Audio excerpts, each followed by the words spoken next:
A service of KIBMradio.com, the Internet's home for an all old-time radio.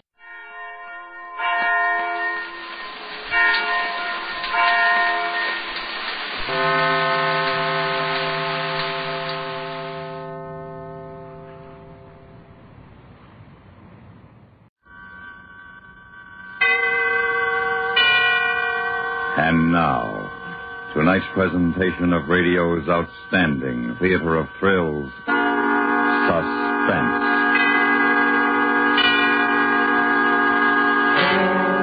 Tonight, we bring you the story of a tramp steamer and piracy in the Atlantic. So now, starring Mr. Ben Wright, here is tonight's suspense play, The Tramp.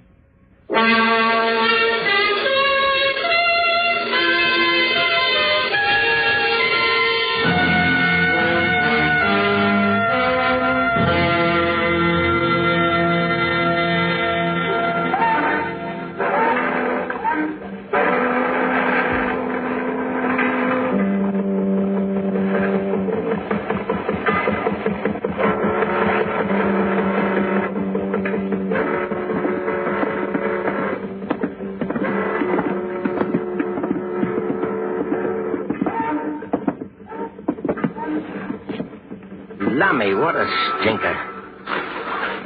You could smell a rotten carcass from here. What a stinker. She'll sail like a ruddy haystack. You know that, Art. He's what we've been looking for, Guardy. 8 knots with the wind behind her.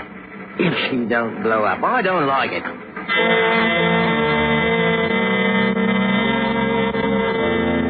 She was 6,000 tons of the ugliest tramp I'd ever seen.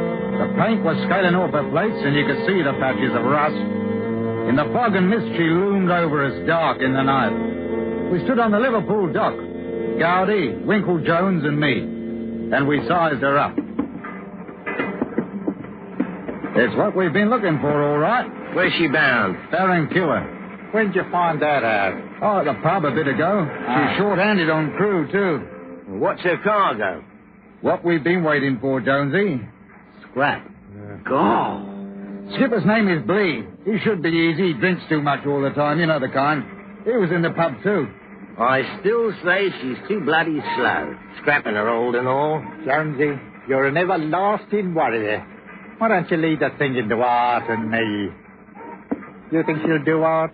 The way I see it, she'll have to do. We might not find another for months. Then we'll lose the deal. That's all. I'm with you. Well, I'm with you, too.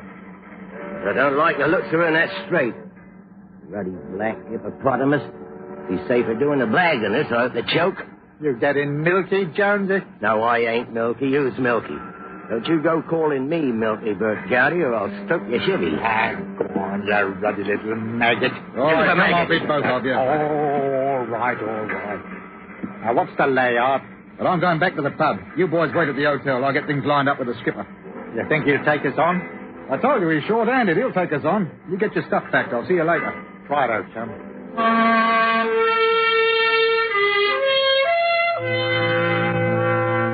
I walked up the Frog and Toad to a walloper called the Jug. Inside were seamen mostly, and the rest were a lot of dirty muck from narcs to dodos. I spotted the captain, Blee, sitting in a corner, dipping his yellow moustache in a mug. And after I got my own pint, I walked over to him. Oh, he was well canned, I could see that.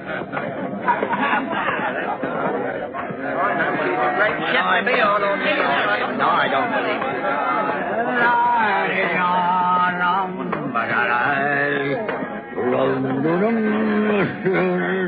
Captain? What? Captain Blee? Aren't you the skipper of the Lace Wing over at the docks? I'm Blee. Well, you mind if I sit down? Don't mind. Who are you? Arthur Jennings, Captain. I want to talk to you about shipping on. On the Lace Wing? What for? I need a berth. I heard you were short-handed. That's a dirty lie. Full compliment. Wow, well, I must have made a mistake. Hey. What's your name? Oh.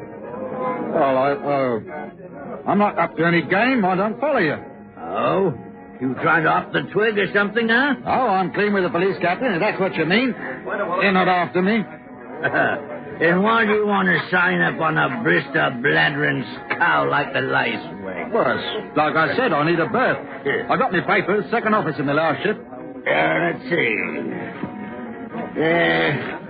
Arthur Jennings.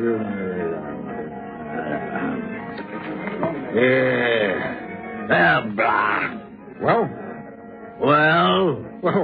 am I hired? How old are you? 34? You know how old I am? No. I'm 60. I'm 60. And I'm holding around a big stinking slosh of rubbish like the lice wing. You know what that means?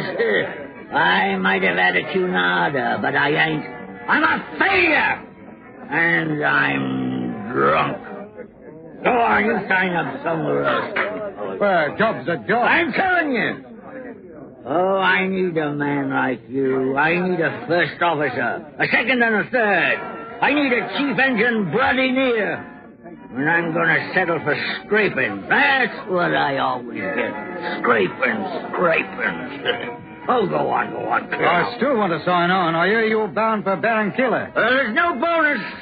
No bonus on my ship. Owner doesn't believe in it, the dirty dog. That's all right. We'll have lascars and mugs on you. Oh, I'm used to it. I've been around. On the sea, one man's the same as another. You're a fool. But I need a mate. Yes. Hey, you want to hire the men? We're short 18, and the pay's not worth a bunion. I'll get him. We're sailing at 6 in the morning. All right. Yeah, you're a fool. Don't turn up. Well, I need me another pint, I do. Right you are, Skipper. You stay here and enjoy yourself, and I'll take care of things topside. Hey, what's your name? Jennings. Arthur Jennings. Jennings. All right, Jennings. Tell that steward of mine who you are. He's aboard Lice Wing. Name's Seddon. Sneaking little pig. Don't you trust him? Yes, sir. Oi, Jennings, I'll tell you something else. I don't trust you neither, see? Oh, you're too smooth. But you're not scuppering me, see? And don't you forget.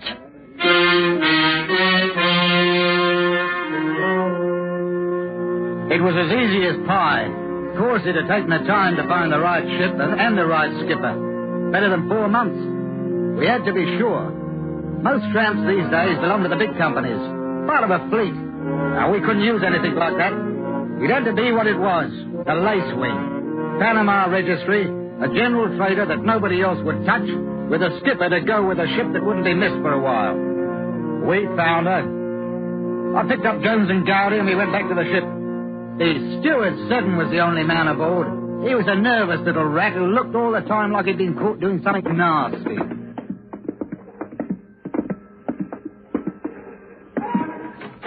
This will be your cabin, Mr. Jennings. What do you take me for? You call this a cabin? It's not fit for a pig. Get it cleaned out. Oh, yes, sir. Sorry, sir. Now, look here, Seddon.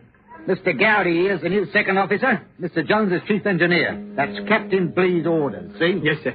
All through their quarters is put to rights immediately, sir. Yes, bloody well better. Okay, that's all. Shall I clean up in here first, sir? No, up it. Yes, sir. Well, I must say, nice work, Art. Nice work. Well, it's a start, eh? All very nice for you blokes, but me, I got to go down in the bowels of this bucket of boggy, chief engineer. Think I want to blow myself up? I know what them engines is like without even looking at them. You've got engineer papers. We need you down there. If you don't like it, you know what you can do. Take no notice of Jones. He's hungry. Now, what next? Well, as soon as the old man comes aboard, we'll see that he's all tucked in bed nice and comfy, and he doesn't wake up till we're out of here. How about the rest of the crew? Well, what there is we can manage. The ones I'm supposed to wire wouldn't sign up, see? That'll be the story, and don't you forget it. And the guns? We'll keep them in my cabin till we need them. It'll be safer. Right. You better get on the job now. I'll go ashore and send the boss a cable that we've found it. We're shoving off at 6.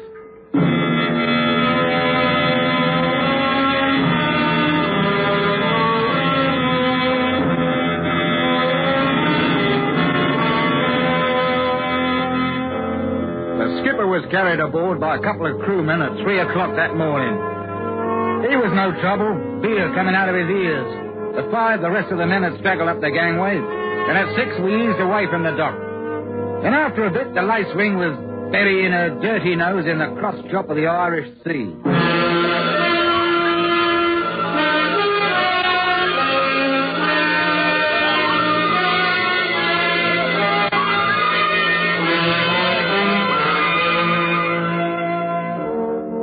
We were 3 days out of Liverpool.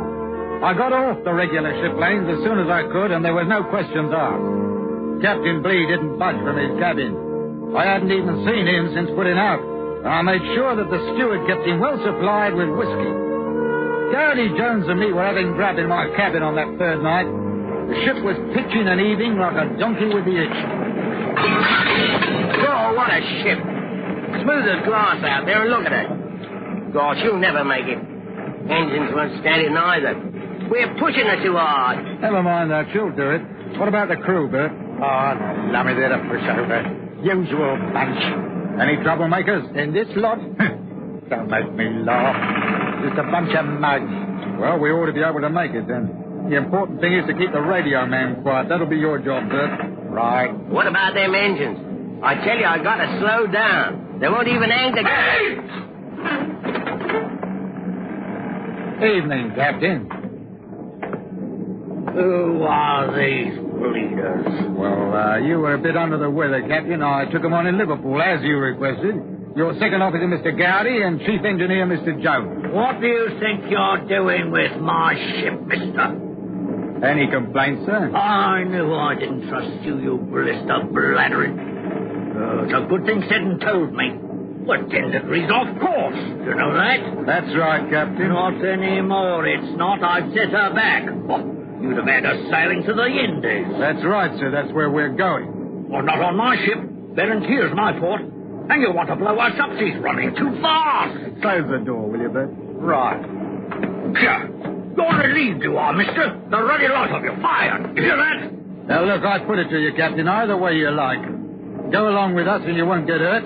Make any trouble and we'll chuck you overboard. Me? Well, if you crack the irons. Here, this is mutiny. We've all gone fast. You can hang for this. Sorry, Captain. You want to take seconds now? Come in with us and we'll give you a share? Or overboard? What? Now, no arguments this minute, now. I'll give you a share of me foot in your... Knock him out. You... Oh!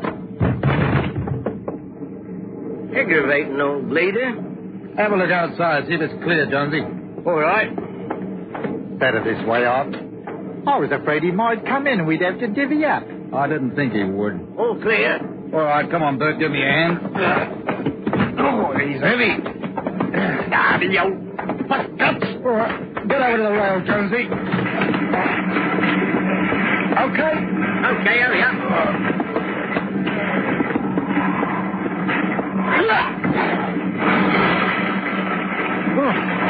Have a nice swim, Captain dear. Well, that's that. In the morning, we'll break the sad news to the crew. Now, let's get this hulk back off course.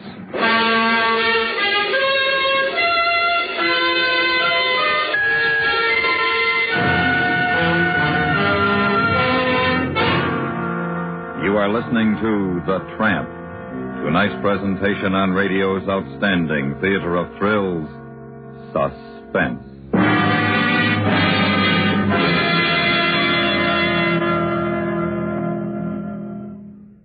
Remember, bang-up dramas on the agenda for tomorrow night, too, as once again the men of 21st Precinct come to grips with the problem of enforcing the law in a crowded city.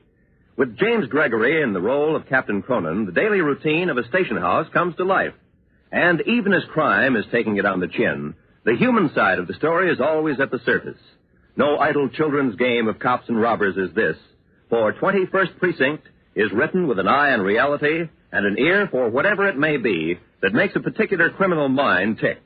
For Thursday night excitement, don't miss 21st Precinct over most of these same stations at this time tomorrow night. And now we bring back to our Hollywood soundstage Mr. Ben Wright, starring in tonight's production, The Tramp, a tale well calculated to keep you in suspense.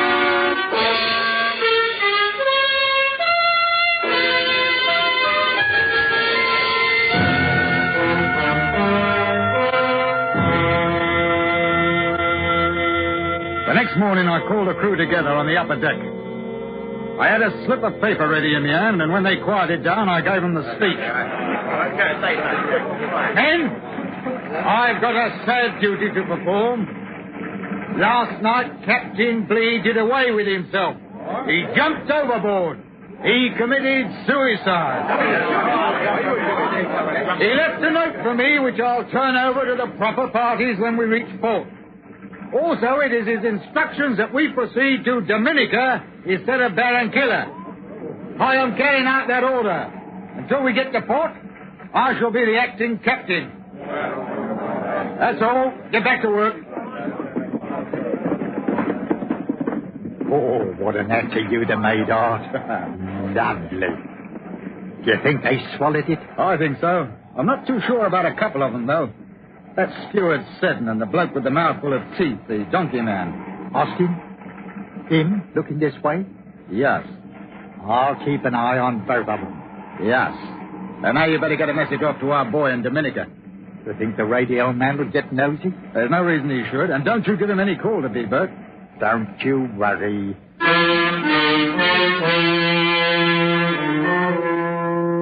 It looked good. It was all going our way. The ship and her cargo of scrap was going to be worth $15,000 to us when we took her into port. That's the way we fixed it 6 months before. A couple of blokes I met in Liverpool. We were to find them a ship, hijack her, and sail her into Dominica with her cargo, scrap if possible. Then they were going to sail her out again to China. And Gowdy, Jones, and me'd blow down to Argentina with our 15,000 and have some fun. That's the way it was. And it looked like it was going to be stone ginger from here on. That's the way it looked until we were 2 days out of port. Come in. Oh, what do you want, Seddon? Ought I have a word with you, Captain? I'm busy. It's important, sir. All right, what? It's about Captain Blee, sir, and... What about it? Well, sir, I hate to say this, sir, but I don't think he met with no accident. You don't? No, sir. And seeing as how I know what really happened to him, I was thinking maybe it'd be worth a nickel or so if I kept my face shut. Captain Blee jumped over the side. I've got his note that says so. Could I see the note, sir? I know the captain's writing like my own. What makes you think it wasn't an accident, Seddon? Seeing as how I saw what happened, sir. Oh? And seeing as how we'll be in port in a couple of days, I wouldn't want to make any trouble for you or the other gentlemen, sir. Did you think perhaps something might happen to you? Oh, yes, sir. I did. That's why a friend of mine, Mr. Austin, he knows about it, too. Just in case. Now, what you do, sir, is your own business, I'm sure, but don't you think it might be worth a little bit of fat to us? You're a ruddy fool, Seddon. You should have waited. You should have waited. Fair's fair, ain't it? You did murder. You don't want to... Don't forget. Austin knows, too. We'll take care of Austin. Now, look here. No need to get nasty. I'll keep me trap shut up. Mr. Jennings, I'll give you my word. You can do it.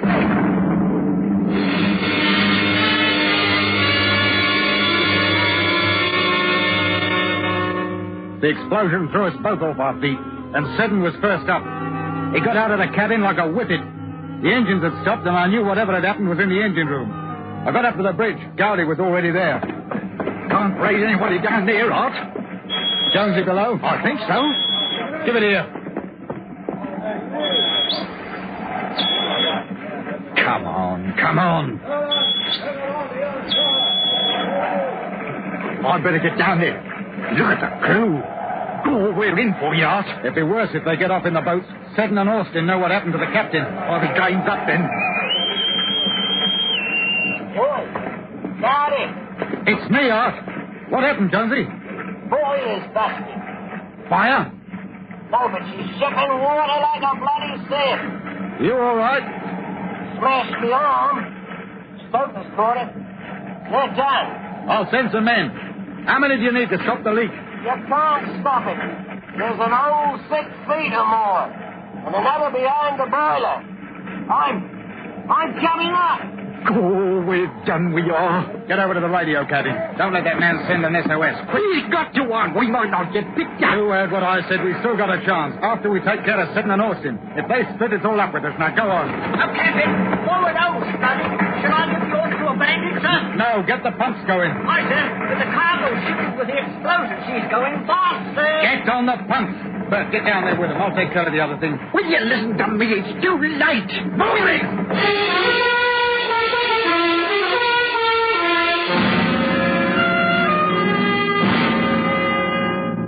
I ran down to the radio room. We had to stop the call from going out because if there was a ship in the vicinity and it got to us before we'd put the quiet on Seddon and Austin, the three of us would hang. And a sinking ship was a sight less worry. And I heard the message before I even opened the door. Stop it. I've been sending it, sir. Already got an answer. I said stop it. We're sinking. It's my duty. I have to. We are not under yet. You think I want us hauled in for salvage rights? You send out that we're okay, see? Now, do it now.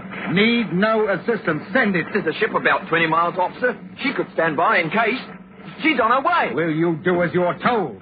Need no assistance.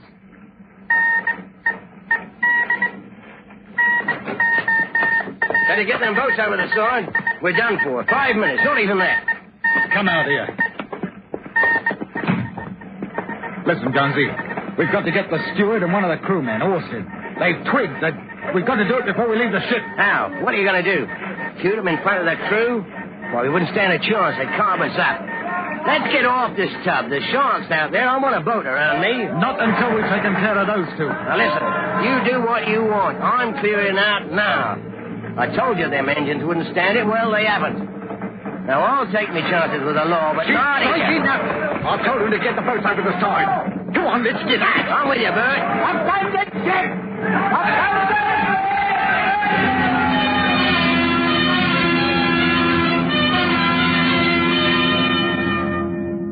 There was still a chance. I could do it myself. Find Austin and find that dirty little rat Seddon. Do them both in, and there was still a chance that nobody would know. I went looking for him.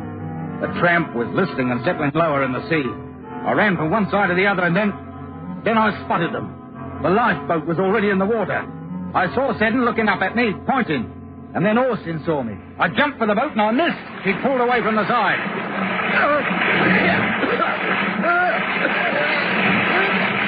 Wait. It's Jimmy. Give us a hand, will you? How's it feeling there? You know what old Fleet felt like now. Give us a hand, will you? Oh, to let you drown, dirty murderer. He was going to kill me. Leave him in there. No, get me out. You make a confession, see? All these other blokes is witnesses. You confess. Now. You can swing for it. All right, I did it. What did you do? I killed the captain. You and the mother, too? Yes. All right. Come on now.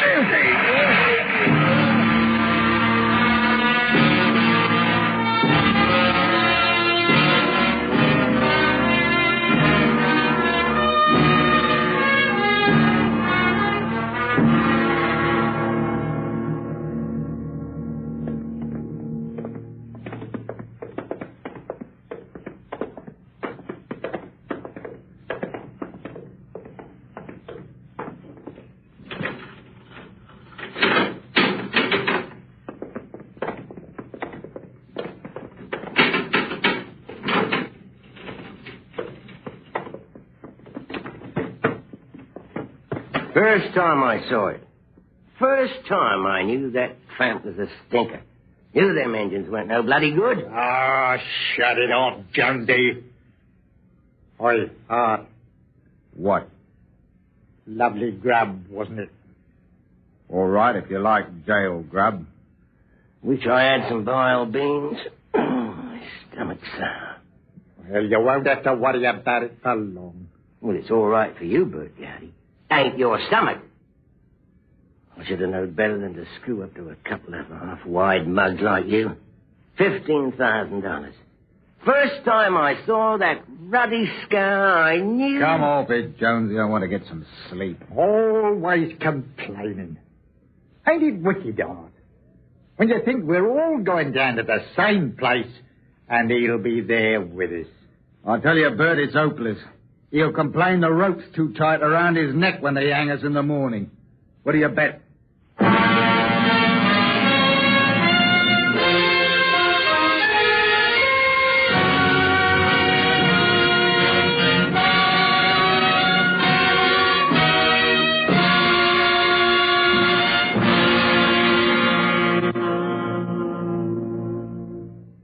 Suspense, in which Mr. Ben Wright starred in tonight's presentation of The Tramp.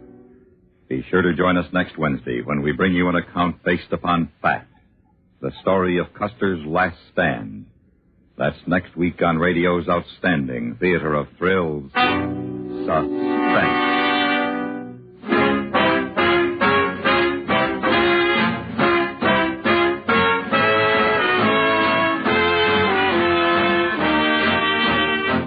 Suspense is produced and directed in Hollywood by Anthony Ellis. Tonight's script was written for Suspense by S.A. Bolt. The music was composed by Rene Garrigank and conducted by Wilbur Hatch. Featured in the cast were Stan Jones, Joseph Kearns, Charlie Long, Raymond Lawrence, Lou Krugman, and Bill Shepard. Do you know that wherever you live, a forest is in the very heart of your life? Wipe out that forest, and very soon you may be living in a barren wilderness. Or if matters get out of hand, you may not be living at all. That forest provides wood and lumber for the house you live in, the furniture that makes it livable. But that's really only the start. Wood pulp from the forest gives you paper for newspapers, magazines, and books you read, not to mention such trimmings as wallpaper, shopping bags, and stationery. But we've barely begun to assess your dependence on the forest in your life. Wherever that forest is located, in actuality, it is vital in providing electricity and power because of its function as a watershed. The roots of your forest hold rainwater and help channel it through natural means to streams and rivers where it can be dammed for hydroelectric power. And all this can be destroyed by one spark flying from a carelessly discarded cigarette thrown from a car window, or by an ember from a campfire only half out. One spark and a pile of dead leaves can soon become a holocaust, consuming acres and acres of woodland, acres and acres of the very heart of national life. It's your forest you're protecting. This has been a public service message from CBS Radio. Stay tuned for 5 minutes of CBS News to be followed over most of these same stations by My Son Jeep.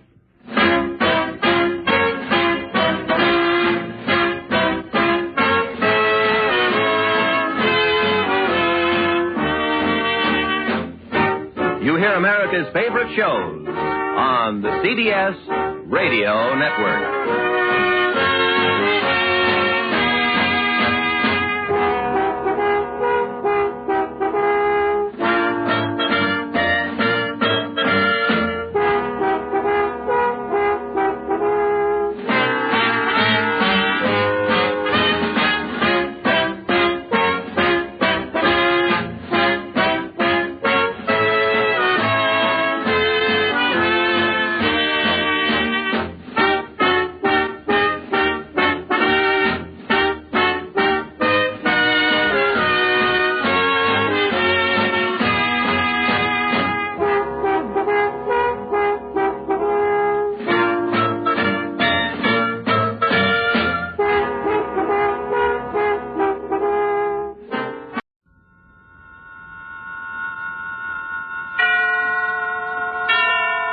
And now, tonight's presentation of radio's outstanding theater of thrills, Suspense.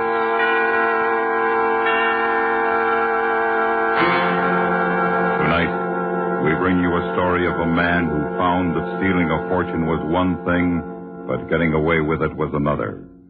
So now, starring Mr. Victor Perrin, here is tonight's suspense play, Double Identity.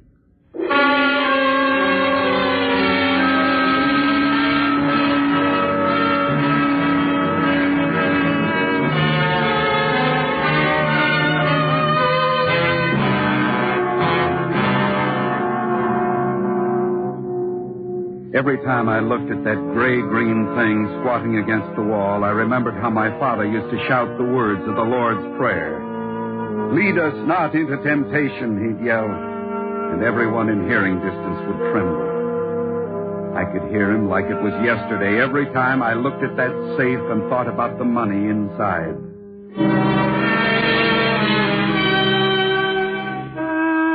It was 5 o'clock Friday afternoon. Baker was at the cashier's window passing out the last of the pay envelopes. I was sitting behind my desk watching him. I knew exactly what he'd do when he finished, what he'd say. I'd watched him patiently for almost 5 years. Well, another day, another $1,000. Okay, Mr. Lockman, that's it. Count the cash in your tray and we'll lock up. Yes, sir. Lockman speaking. George, Henry. Hey, what's this I hear about you backing out of the game tonight? I'm afraid that's right, Henry. Well, I'm going to miss your pennies, boy. But if it can't be helped, it can't be helped. You been to the doctors? Oh, no, it's nothing that serious. Well, it's probably just the virus. A lot of it going around, you know.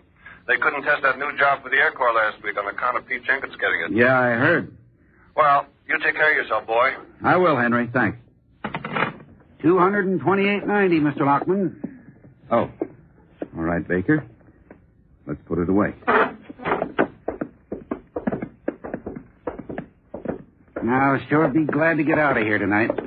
So will I. Here, you want to hold this? I'll spin my half of the combination. Go ahead.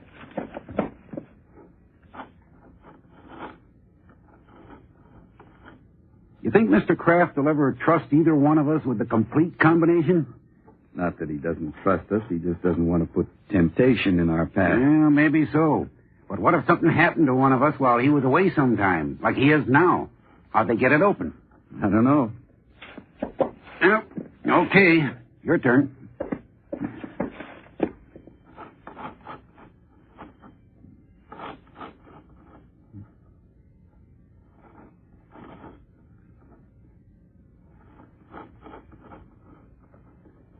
That ought to do it.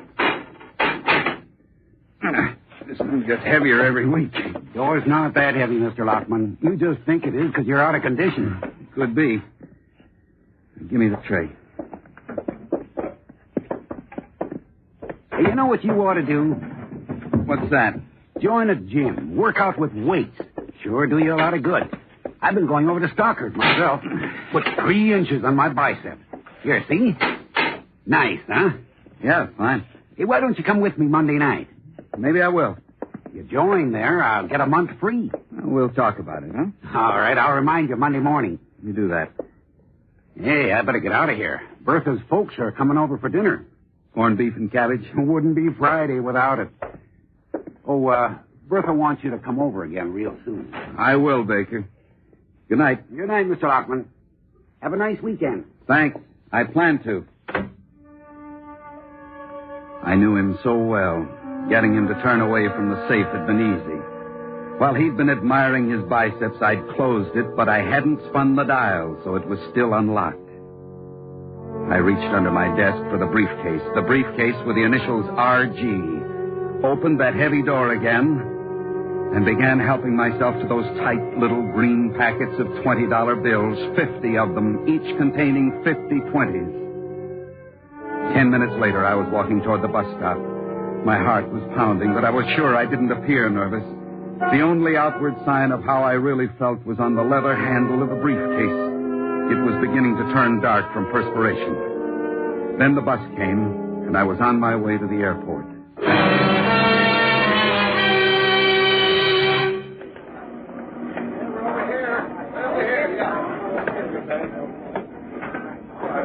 Yes, sir?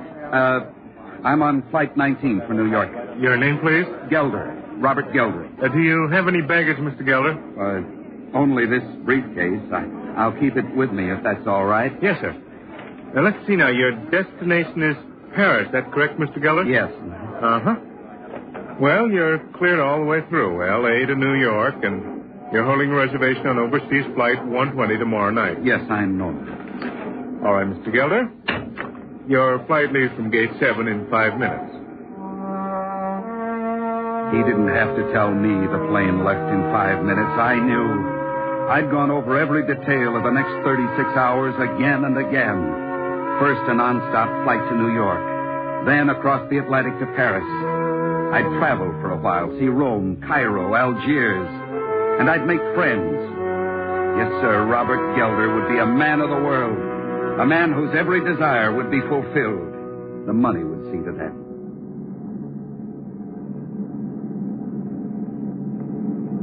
My, it's quiet, isn't it? I beg your pardon? The motor. They're so much quieter than I ever imagined they'd be. Oh.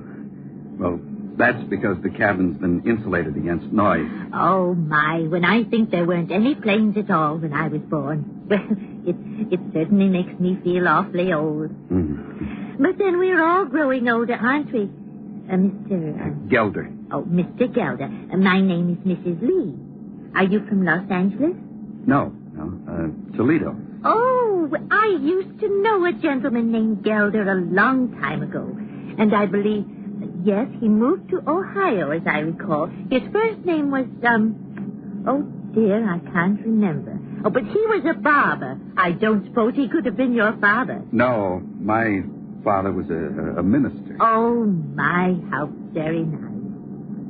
Mr. Gelder, why don't you put that briefcase under the seat? No. Well, really, the way you've been holding on to it, a person might think you have a fortune in there. All right. Now, isn't that better? You know, my boys are all in business, so I can tell when a person's overworked. They look just as drawn and tired as you do. Oh, why don't you put your head back and relax? I'll let you know when we start to land at Chicago. Chicago? Why, yes. My daughter's flying in from Dallas to meet me at the Chicago airport. We're having kind of a... But we don't land at Chicago. This is a non-stop flight to New York. Oh, you must be mistaken, Mr. Gelder. Oh, dear, you've got to be... a stewardess? I'm not mistaken. Oh, stewardess! Is anything wrong, Mrs. Lee? Oh, stewardess, we do land at Chicago, don't we? Why, yes. But we can't. I mean, when I bought my ticket, they assured me this was a through flight to New York. There must have been some sort of misunderstanding, Mr. Gelder. But don't worry about it. We'll only be on the ground half an hour.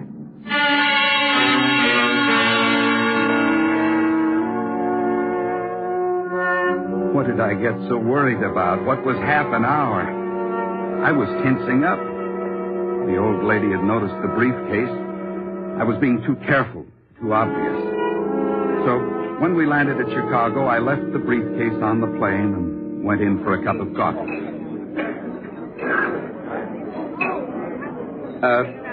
Hand me the sugar, would you please? Huh? Logman! George Logman! What? What the devil are you doing here, George? Why, Mr. Kraft. What are you doing in Chicago? Well, I thought I'd take a little trip this weekend, Mr. Kraft. A little trip?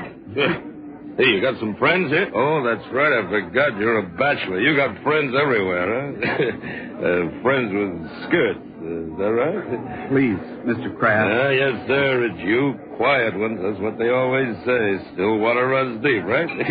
By George, certainly is a small world, isn't it? Yes, sir, it is. Now, you just drop that sir stuff, my boy. We're not in the office now. You just forget I'm the boss, huh? Hey, you want a little kicker for your coffee, huh? I got it right here. No, thanks, Mr. Kraft. Huh?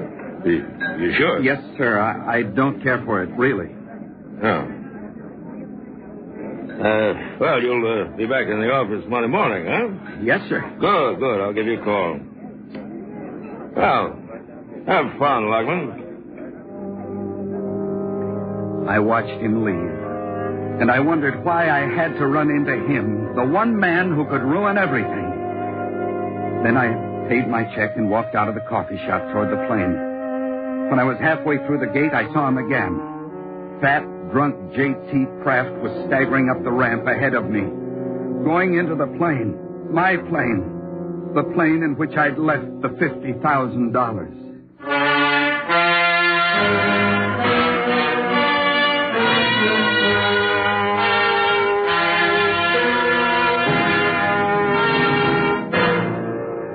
You are listening to Double Identity, tonight's presentation on radio's outstanding theater of thrills, Suspense.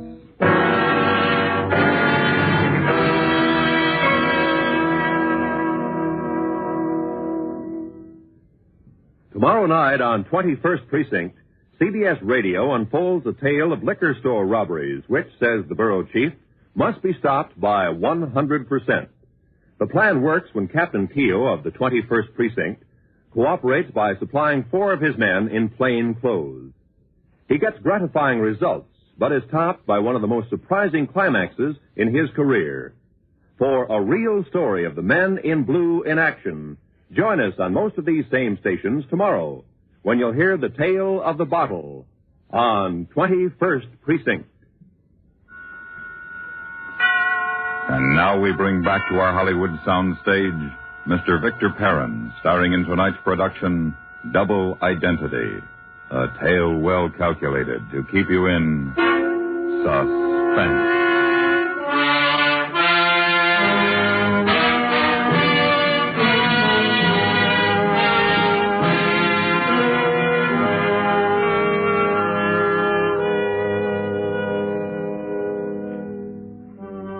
For the first time, I wasn't sure of myself. For the first time, I was really afraid. J.T. Kraft, the one person in the world who could stop me from getting away with that money, had boarded the plane ahead of me. I stopped and tried to think. If I stayed in Chicago and let the plane go on to New York with my briefcase, I'd be taking too big a chance. I didn't have a baggage check on that case. Anybody could take it and walk off with my money. But if I boarded the plane, Kraft would see me and start thinking. Then my mind was made up for me. Mr. Gelder! Mr. Gelder, come on. We want to take off. Oh. Yes, I'm coming. I had to chance it. Kraft was drunk. Maybe I could keep him that way. Then I'd lose him as soon as we landed. Please take your seat and fasten your safety belt, Mr. Gelder. Yes, I will, stewardess. Stewardess, who are we waiting on? Somebody named Gelder? Everything's all right now, Mr. Kraft. Well, it better be, because I have to be in the... Logman, what are you doing here? Mr. Kraft? Well, here, you sit down right by me, my boy. Come on. There we go. Ah, you decided to go to New York, huh? Yes, sir. What happened, my boy? Couldn't you score in Chicago? It's about time. Are you going to New York for? You got to be back in the office Monday morning, haven't you? I know. Do you still have some of that medicine? Huh?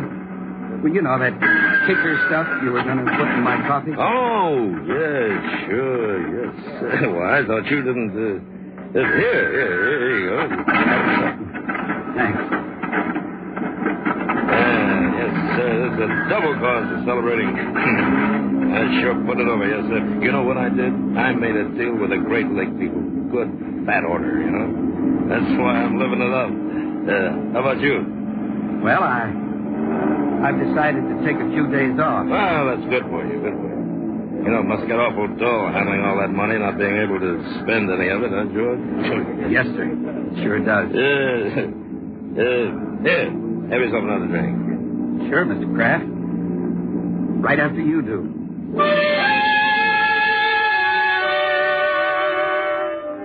But he'd had enough, and he knew it. A few minutes later, he turned his back to me and passed out. I picked up the briefcase and held it on my lap. Then I slept, too.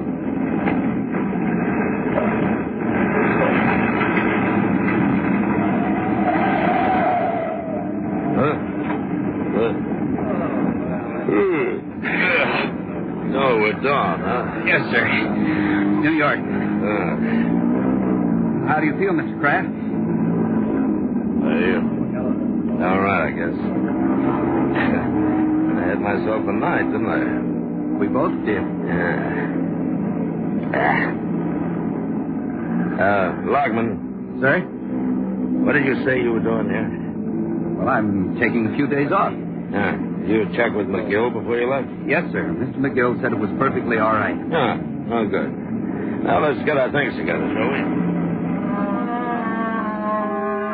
It was going to work out. I was sure of it. We left the plane, walked across the apron to the gate and into the terminal. All I had to do now was shake hands with him, then duck out of sight until he stepped into a cab. As soon as he was gone, I confirmed my reservations for Paris, then relaxed. Well, have a pleasant holiday, Lockman. I'll see you back at the plant, huh? Yes, sir. Just a minute. That isn't your briefcase. What? Here, let me see that. I know, yeah. Take a look for yourself. Initials RG. You picked up somebody else's. A mistake. Well, come on. We'll get it straightened out over at the luggage counter.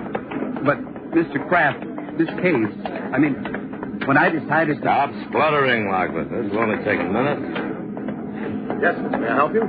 Well, I don't think... Just let me handle it, son. This man picked up the wrong briefcase by mistake. Oh, is that right, sir? Yes. Mine is exactly like it, and I thought perhaps... Well, don't worry about it, sir. Happens all the time. Now then, what's the name? Gelder. I mean, Lockman. Hey, that's right, son. That's probably how they got mixed up. The stewardess mentioned something about a man named Gelder back in Chicago, so they were waiting on him, remember? Yeah, you remember that too, don't you? Yes, sir, I do. Well, I'll bet you anything that's his case. Do you have any bags here for a Gelder? I wouldn't know, sir, unless there's a claim check. No. What about Lockman? You do have a claim check, don't you, George? What do you have besides the briefcase? Well, that was all, sir. I didn't need a claim check for it. Huh? You only took a briefcase? Yes, sir. I left in such a hurry that... You got Mr. Lockman's briefcase back there? No, sir. There is no briefcase here. Looks like you're out of luck till Gelder realizes his mistake and brings your case back, huh? Look, I'll tell you what you do. You leave Gelder's case here, and then you come along with me into town. We'll give the clerk the name of my hotel, and when your case shows up, well, you can send it in to you. I think I'd better wait right here for it. Nonsense, my boy. We both need some breakfast and a shower. Now, you come along with me.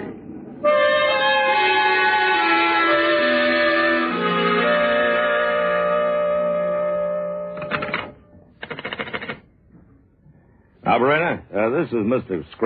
Kraft speaking. I don't want to be disturbed for anything until 5 this afternoon. That's right, 5 o'clock, yeah. Oh, wait a minute. Get that, will you, Lockman? It's probably room service. Yes, sir. Operator? Yeah, that's right. I'm expecting a call from the coast at that time. That's 5 o'clock, yeah. Oh, yes, I'll be here. Thank you. Oh, well, that coffee smells good. Did you take care of the boy? I put the tip on the check. Oh, good. It'll come off my tax that way. Go ahead and pour. Okay. Cream and sugar? No, black for me. Lockman, what are you up to?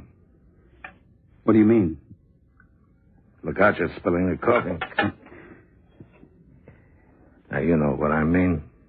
Your nerves have given you away, Lockman. But I really don't know, Mr. Kraft. I'm on vacation. You took a vacation in May. Besides, a man who's been getting out of payroll every week for the past 5 years isn't going to take a trip across country on a moment's notice with only a briefcase. Unless he's running away from something. Mr. Kraft, I assure you... You assure me all you want. I'm not going to believe you until I talk to McGill at 5 today. Until then, I'm not letting you out of my sight. But, Mr. Kraft, please, I have things to do, important things. Yes, like what? Well, it's of a personal nature. Oh. A woman, huh? All right, Lockman, I'll give you a break. Still waiting for McGill to call me, I'll call him. What? And if he knows about your being here, you can leave any time you like. Put down that phone, Mr. Kraft. What? I said put it down. Wait a minute, Lockman. You forced me into this. I had it all worked out so carefully, then you had to come along. Oh, wait a minute. Wait a minute, Lockman. Wait for what? Lockman! Lockman, please. Please. Wait for you to call the police, Kraft. Lockman. Please.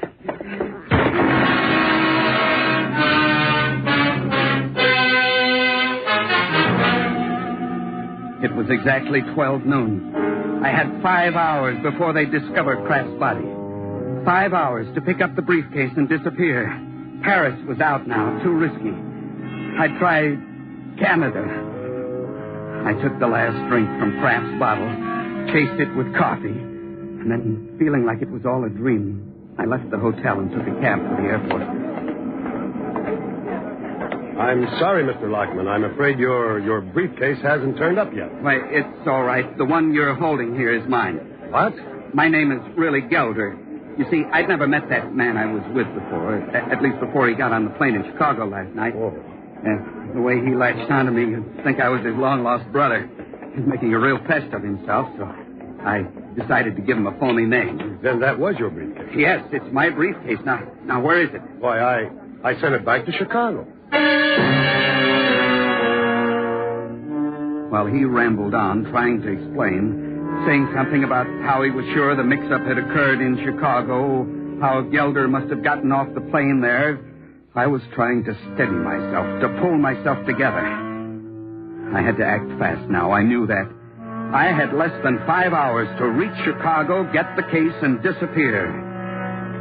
The clerk was still rambling on when I left him and went over to the reservations desk. There was a plane leaving at 1 o'clock, arriving Chicago 4 hours later. I bought a ticket.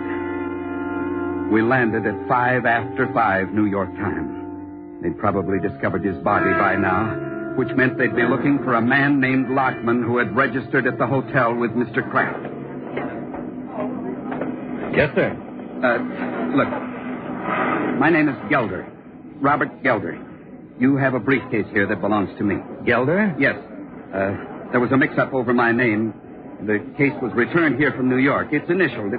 Well, that's it. They're on the shelf. Please let me have it. Oh, yes, sir. Came in about an hour ago. Do you have some identification, Mr. Gelder? What? Well, I'll need some identification before I can let you have it. But I don't have any. I left New York in such a hurry. No driver's license? Letter with your name on it? I haven't got anything. That's my case. Now give it here. I'm sorry, sir. You'll have to come up with some identification or fill out a claim form. What do you mean, a claim form? It's company policy, sir. They'll run a check on you. Won't take over a couple of days to find out if you're who you say you are. I see. Look, here's $5. Oh, you can't bribe me, mister. I'd lose my job. No, I don't mean it to be a bribe. I want you to put in a long-distance call to the baggage clerk in the airport in New York. He'll be able to identify me. Oh, sir, I don't know. There's nothing wrong with that now, is there? I'm paying for the call. Well, I guess it's okay. Tell him the man with 2 names is here. 2 names? Lockman and Gelder. He'll remember. Yes, sir. Yes, sir, I'll do it. Operator? Will you locate Barney? Have him come over here? Yes, sir. Right away. Thanks. The circuits to New York are busy, Mr. Gelder. Well, how long will I have to wait? Well, not long. Oh, young man, would you... Why, Mr. Gelder. What? Mrs. Lee. My goodness, is anything wrong? You're white as a sheet. Mrs. Lee, would you tell this clerk who I am? Why, of course. Well, you know this man, lady? Yes, his name is Robert Gelder. He's from Toledo. And you have some identification to prove who you are? Why, certainly. Here you are. Mm-hmm. Okay, Mr. Gelder. And here are my baggage checks, young man. Yes, ma'am. I'll get your things, too. Mrs. Lee, you'll never know how glad I am to see you. Well, it's nice seeing you again, too, Mr. Gelder. And I want you to come along to the car. The car? Oh, my daughter's plane was delayed. I've had to wait all this time, can you imagine? So I rented a car while I waited. Oh, I want you to meet my daughter, Mr. Gelder. Oh, I'd like to very much. Okay, Mrs. Lee. Here's your bag. Oh, thank you. And here's your case, Mr. Gelder. Thank you. Sorry about the delay. Oh, that's all right. Mr. Gelder, if you'll just take these 2 heavy things, I'll carry your briefcase. Certainly, Mrs. Lee. Oh, I do hope they're not too heavy.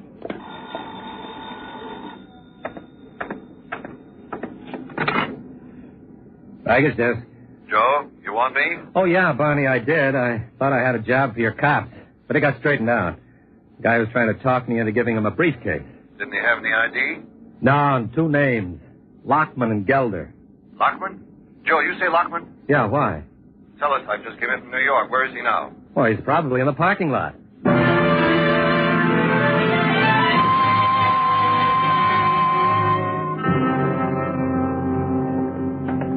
Oh, my daughter's parked just ahead, Mr. Gelder. You see that convertible? Yes. Very nice. She always wants the best. She's from Texas, you know. Yes, you told me. I wonder if you'd mind giving me a ride into town. Oh, no, of course not. Are you going to be staying here a few days? Well, I'm not sure. I've got some business up in Canada, Lockman! Hold it, Lockman. But, Mr. Gelder, what is it? Put your hands in the air. No. Hold it, Lockman. Oh, Mr. Gelder! Lockman, hold it!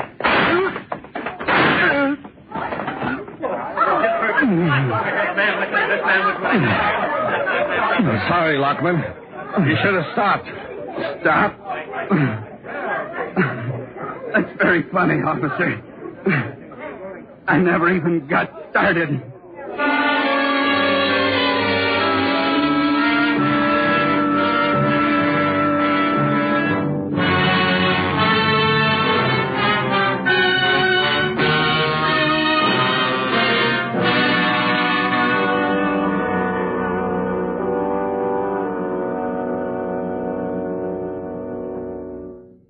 Suspense, in which Mr. Victor Perrin starred in tonight's presentation of Double Identity. Next week, we bring you a dramatization of a short story by James Thurber. It is called A Friend to Alexander. That's next week on Suspense.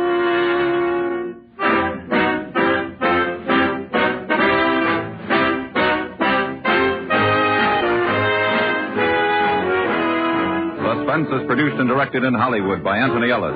Tonight's script was written for Suspense by Alan Botzer. The music was composed by Rene Garrigank and conducted by Wilbur Hatch. Featured in the cast were Paula Winslow, William Conrad, Charlotte Lawrence, Paul Dubov, Joe Duval, Don Diamond, Bill Lally, and Bill Justine. The drama, the pageantry, the humor and tension of presidential conventions will be recreated for you in a special 55-minute broadcast on CBS Radio Thursday night. You'll hear great moments from the speeches of Bryan, Roosevelt, Wilkie, and Wilson. You'll hear Claire Booth Luce speaking to the Republicans in 1948, and India Edwards lecturing the Democrats on manners at the 52 convention. Bob Trout will be the narrator, and you'll hear from high party officials of both major parties reminiscing about backstage scenes. Listen for this special program called Convention Fever on most of these same CBS radio stations tomorrow night.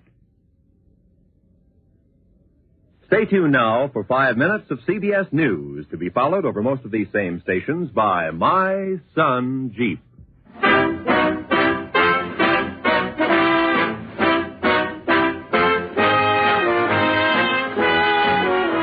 You hear America's favorite shows on the CBS Radio Network.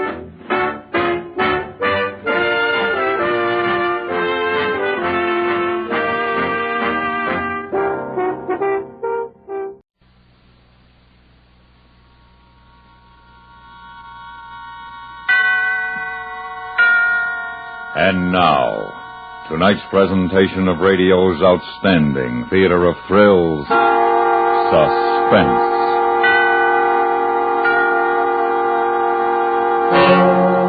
Tonight, we bring you a classic short story by James Thurber. So now, starring Mr. John Daner, here is our suspense play, A Friend to Alexander.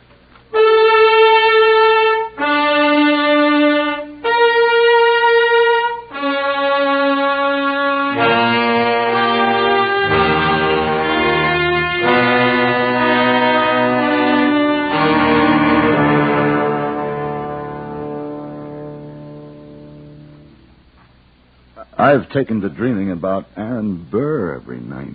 What for? How do I know what for? What for, the woman says. You do look tired, Harry. Well, a session like I had last night is worse than no sleep at all. I should look tired. Aaron Burr. He's a funny person to be dreaming about nowadays. I mean, with all the talk about the A-bombs and the H-bombs and the election and everything. I wish you'd go see Dr. Fox. Oh, nonsense. Well, maybe you need some different vitamins. Or maybe some of those new pills. Those, Starax, Aratrix. What do they call them again? Reserpine, chlorpromazine, one of the tranquilizers? No, it's another name. Oh, Ataraxix. Oh, that's Ataraxix, tranquilizers, all the same thing. Well, maybe you need some of those. They're supposed to do wonders for people. All I need is to stop seeing Aaron Burr every time I close my eyes. I don't see why you see him in your dreams. Where do you see him? Oh, places, maybe Washington Square, Bowling Green, or on Broadway. Right here in town? How odd. Well, he lived in New York, you know. I'll be talking to a woman in a Victoria, or a woman holding a white lace parasol. Oh? And suddenly there's Burr, bowing, smiling, and smelling like a carnation. Harry, will you get me a cigarette, please? Sure. He'll be telling us stories about France and getting off his insults. Here you are, Bess. Hey, when did you start smoking before breakfast? Just hold the light where I can reach it, please. All right. Who is the woman in the Victoria, Harry? What? That you dream about? Oh, how do I know people in dreams? They're nobody at all or they're everybody? Well, you see Aaron Burr, plainly enough. I mean, he isn't nobody or everybody. All right, but I don't know who the woman is. Maybe it's Madame Jumel or Mittens Willett or a girl I knew in high school. It's not important.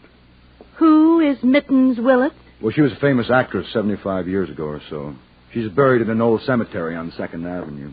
Oh, goodness, you're so well read. It's very sad about Mittens Willett, isn't it? Why? Why is it? Well, I mean, she probably died young. Almost all women did in those days. Oh, Harry, please, don't pace back and forth like that. You know what he did? I was standing talking to Alexander Hamilton, and Burr stepped up and slapped him in the face. Alexander Hamilton? My goodness. Yes, and then when I looked at Hamilton, who do you suppose he was? I don't know, dear. Who was he? He was my brother. The one who was killed by that drunk in the cemetery.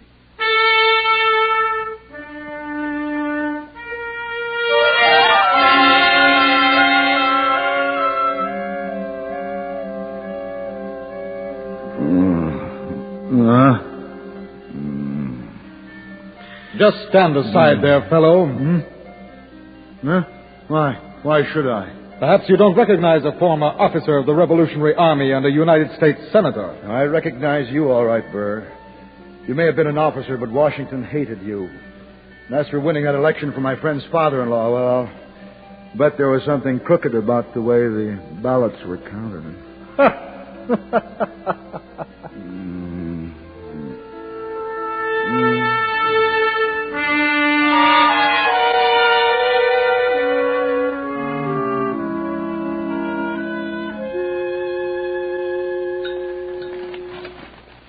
More bacon, Harry? Another egg? Did the Giants win last night? It is the Giants you like, isn't it?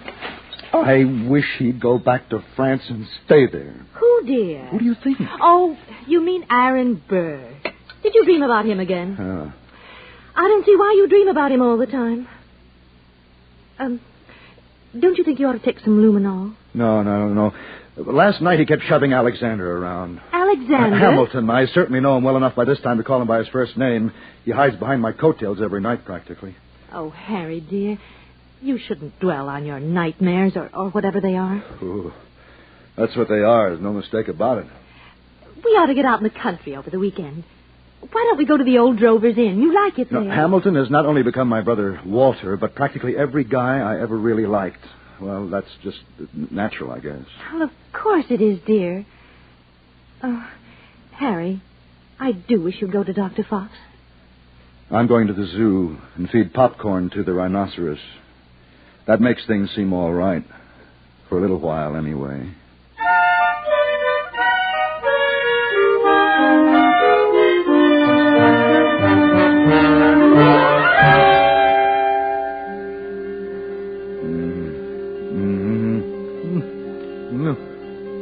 Oh, you're not going through with it, Burr? Certainly I'm going through with it. He accepted the challenge. But Mr. Hamilton had no intention of harming you.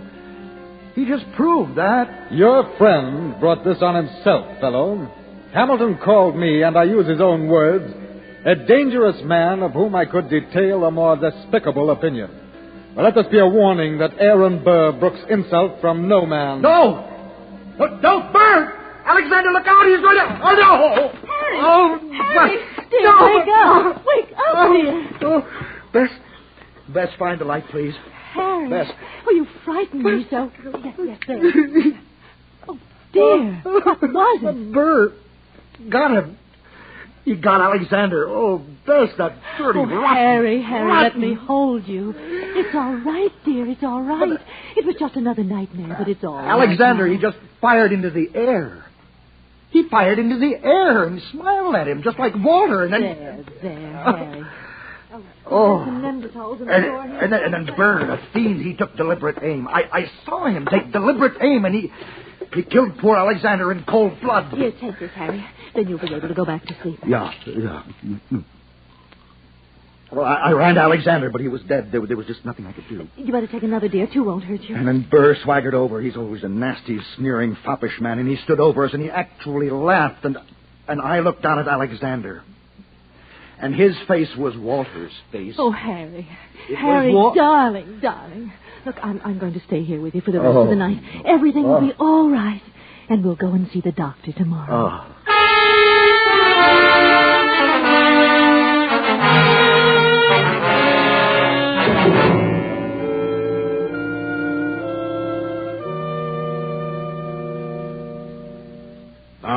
just what seems to be the trouble, Mr. Andrews? Nothing seems to be the trouble. He has nightmares, Dr. Fox. Oh, I see. You look a little underweight, perhaps. Are you eating well, Mr. Andrews? Getting enough exercise? I'm not underweight. I eat the way I always have and get the same exercise. Now, Harry, your appetite certainly isn't good in the morning. Well, naturally not in the morning. You see, Doctor, I think he's worried about something because he always has this same dream. Same dream, eh? It's about his brother Walter, who was killed in the cemetery by a drunken man. Only it isn't really about him. It's Aaron Burr and Alexander Hamilton. Mm-hmm. Well, very few people are actually killed in cemeteries. Would you mind stepping into the next room, Mr. Andrews? May as well begin with the electrocardiograph and proceed with basal metabolism, cranial microscopy.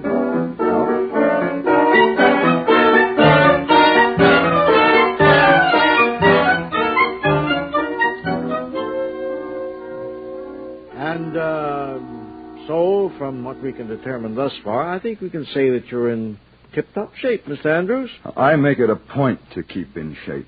I very much doubt that the lab will turn up anything. Meanwhile, we know that the heart of yours is fine, sound as a dollar. Oh, Harry, that's wonderful news. Even sounder, I might say. If my bent was toward economics rather than medicine. The pills I gave you will fix up any temporary difficulty you may experience in falling asleep. Well, it wasn't the falling asleep, Dr. Fox. It was what happened after he got there. Yes. Mm-hmm. Well, you might call me in a week or so, Mr. Andrews.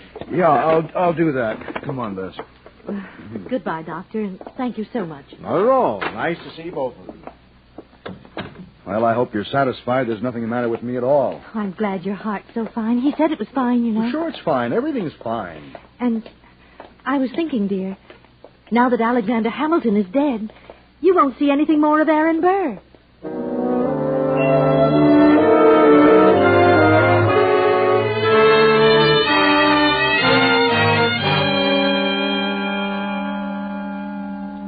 And the man says, I quit because I couldn't stand the cooking odor. Oh, Mr. Andrews, how priceless. Yeah, I thought it was rather funny myself. I fail to see the humor.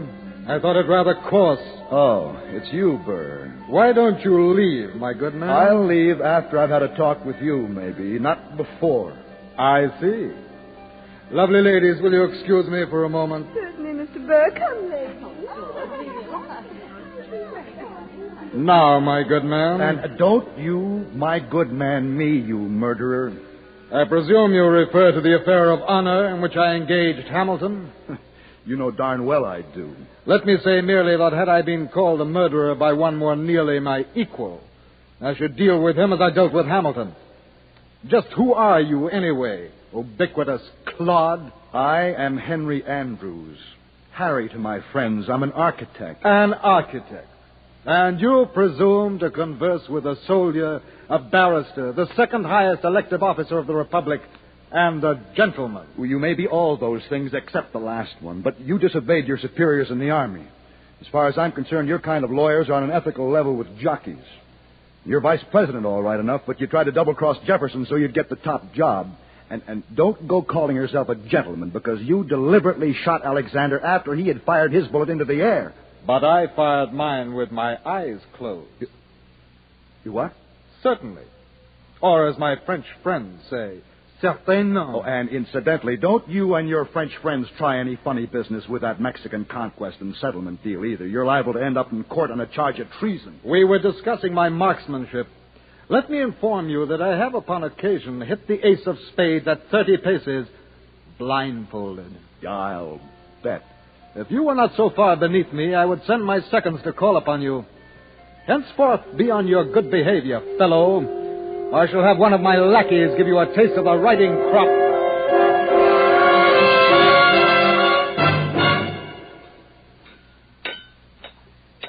More coffee, Harry? Harry! Bess, don't! Don't do that. But you were a million miles away. No, I wasn't. I've been sitting right here. Did you have another dream about that man? I wish I'd never told you about it. Just forget it, will you? I can't forget it with you going on this way. Harry, I think you ought to see a psychiatrist. Oh, they're all quacks, a pack of quacks. Dr. Fox told you I was all right. What does he do now? What does who do now? Aaron Burr. Oh, well, he goes around bragging that he dueled Hamilton with his eyes closed. Furthermore, since you asked me, he jostles me at parties now. Harry, I've simply got to get you away from here. Maybe if you slept someplace else for a few nights. What place else? Well, why don't we go to the country for the weekend? Let's go to Lime Rock Lodge. Well, if we're going to the country, why don't we visit the Crowleys? You like them, don't you? Oh, of course I do. Bob has a pistol. And we could do a little target shooting. Well, what do you want to shoot a pistol for? I should think you'd want to get away from that. Yeah, sure. I just might have figured out how to get away from it.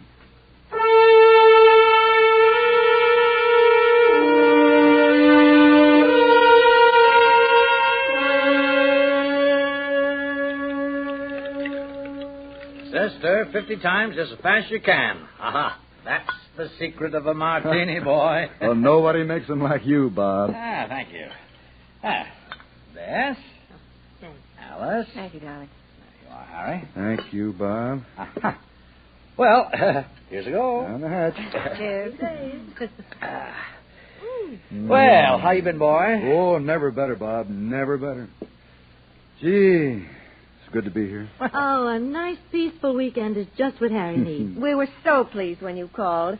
We've simply been vegetating. The servants are getting fed up with taking care of just the two of us. Oh, do you still have Madison and Clefito? Oh, of course. They are so priceless. Yes, indeed. Been busy, Harry? No, not too. Did a big provincial house out in Southampton. We got a 26-story office building on the boards. Wow, and he says he hasn't been too busy. Oh, you ought to see the building. I mean, it's going to be all bronze and acrobatic glass. Huh?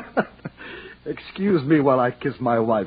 She means with actinic glass and copper, dear, but I wouldn't know what to do without her. Oh, you kids, you don't change a bit. Yeah, married 14 years and still on honeymoon. It's 15, isn't it, dear? Yep. Well, how about refills? Can't let the eyes dilute the vermouth. Oh, as soon as I check no feet on dinner, dear.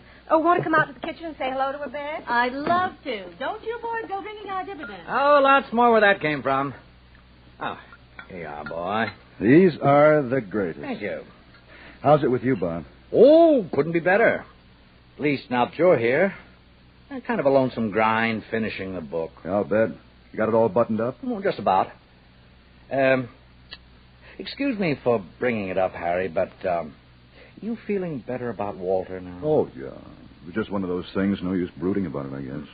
The guy who killed him's put away. Sure. Oh, I know how tough it was, but now you've got the right slant on it. Well, sir, what can we offer you in the way of a pleasant weekend? Just what you always give us, some relaxation. The first thing I want is a good night's sleep. Oh, well, this is the place to get it. Come on, drink up there, sir. Sure. Hey, do you still fool around with your target pistols? Yeah, every once in a while. I got me a pip of a set, new ones, the latest. Let's try them out tomorrow. See if you can teach me to hit a barn door or something.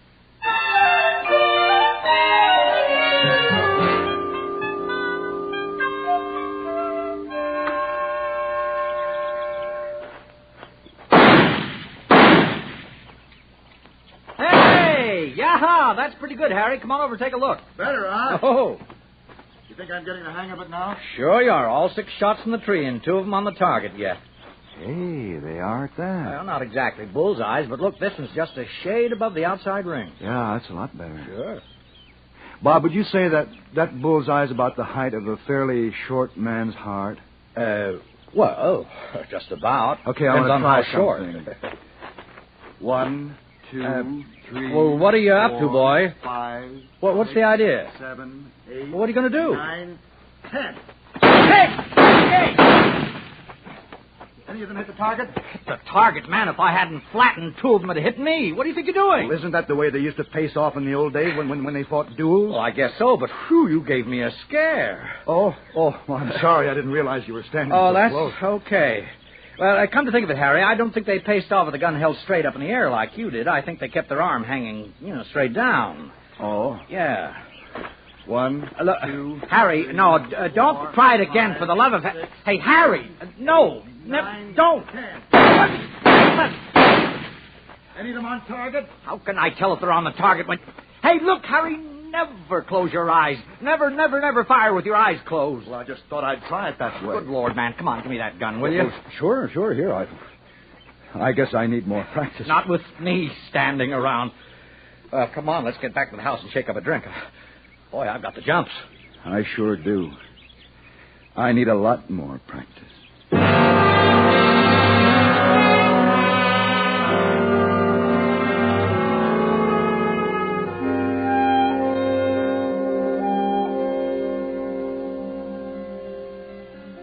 As I so aptly put it to General Arnold at Quebec, a defensive strategy may save men, but an offensive force wins the battle. That's why I hate you, Burr. Human lives mean nothing to you. Ah, observe now who says he hates me. Henry Andrews. One Henry Andrews, an architect. Look, don't you ever push me again. One Henry Andrews, an architect. A menial laborer. Now, you just wait a minute. You have to go to college to be an architect, you know. I fail to recall the subject on the curriculum at the College of New Jersey, where I matriculated. Well, maybe they didn't teach it there, but look what College of New Jersey turned out to be. Princeton. And you're bragging. May I remind you of your previous conversation? The one in which I discussed my unerring marksmanship? May I remind you that you killed my friend Alexander? A friend to Alexander. Use care, my man. The phrase might well make an epitaph. Well, challenge me. Go ahead. I dare you. I dare you. Harry! I dare Harry, you, Burr. I wake dare up. you to Please, just... wake up, Harry! Let's don't shake me like that. Darling, you were practically shouting. And it's only 4 o'clock. You wake Bob and Alice. One Henry Andrews, an architect. That's what he calls me now. Oh, I hoped you weren't going to dream about him anymore. I thought if I brought you up here, you It's might... him or me, Bess. I can't stand this forever. Oh, neither can I, Harry. Oh, Bess, dear, it's all right. I'm sorry. Look. Now, look, honey, you go back to sleep and forget the whole thing. It'll be daylight soon. I'm going to sneak out very quietly and get some air.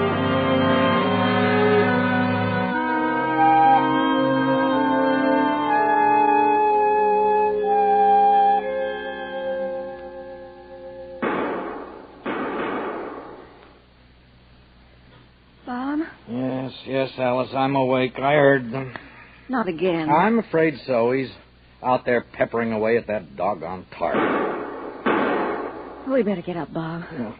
Go out and get him, and I'll put on some coffee. Yeah, he'll need some. Where's that other darn slipper? Oh, I got it. Is he walking his sleep or what? Well, Bess says he never walks in his sleep. His feet will be petrified again. Madison, too, I suppose. Tell him what you told him yesterday, that he couldn't sleep and he just went out to shoot a little. I'm so glad to see them. But I'll be so glad when they go this afternoon. Me too. Oh, come on here. You know, he said a funny thing when I went out to get him yesterday. I could stand a funny thing. I'll get him one of these nights, he said. I don't suppose poor Bess can sleep through this. Let's see how she could. Better knock at her door and see if she's ready for some coffee, too. Bob, what's wrong with Harry anyway? Search me. I guess it's like Clothilde said. He just seems to have the shoots.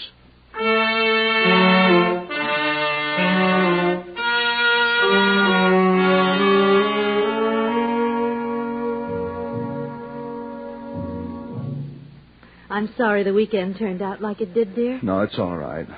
I thought it might work, too. And in a way, maybe it did work.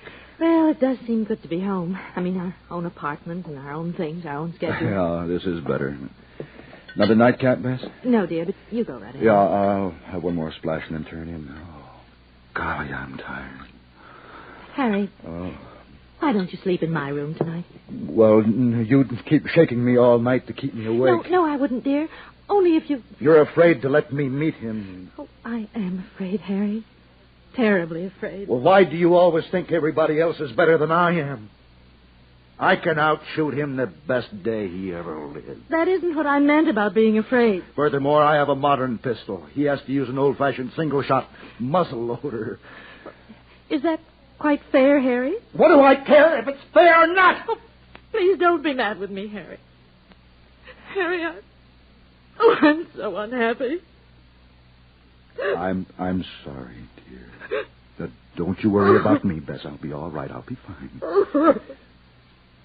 We'd better go up, dear. Now, please don't. Don't cry anymore. Well, I'm trying to stop. Sure. Now, good night kiss, darling. Everything's going to be fine. I'm ready to take care of everything now. No matter what happens, I love you, Harry. I've loved you more every day we've had together. Kiss me again, dearest. Kiss me just once more.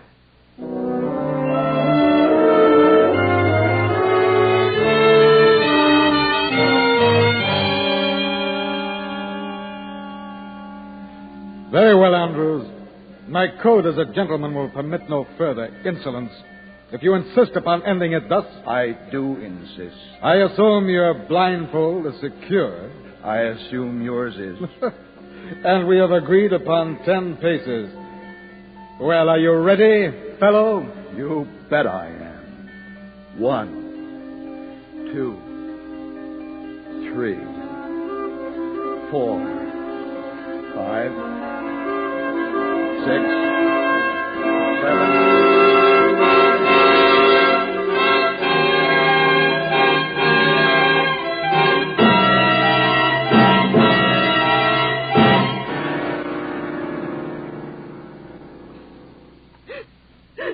You're his regular physician, are you, Dr. Fox? That's right. I examined him only 4 or 5 days ago. So the lady said. That's why we called you in. As long as he's been under treatment within 30 days, you just sign the death certificate, and our office doesn't have to bother with an autopsy. I understand. Usual procedure. I know it's tough on you, Mrs. Andrews, the shock and all, but it's the way I hope it happens to me when the time comes. Peaceful, quiet, quick, in my own bed, heart just quits. You know, it's extraordinary. His heart was sound as a dollar when I examined him. Now it's just stopped, as if he'd been shot. They'll go that way sometimes. Dr. Fox. Hmm? Look. Harry's right hand. Mm-hmm. Clenched a bit, Mrs. Andrews. Nothing unusual. But the 3 bottom fingers and the thumb. Like they were gripping a handle. Mm-hmm. Rather, yes. Mm-hmm. And see the index finger. How it's curved. As if he were just about to press the trigger on a pistol. Oh, rigor mortis, Mrs. Andrews. The hands will take an odd position sometimes in rigor mortis. Harry never even fired a shot.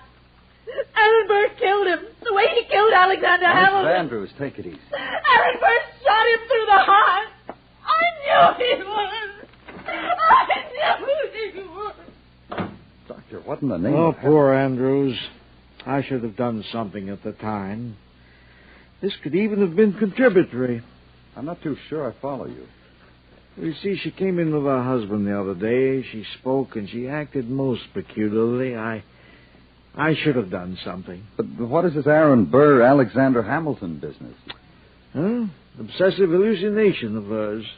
Mrs. Andrews very evidently suffers from one of the schizoid psychoses. Oh, yeah. I'm afraid she'll have to be committed.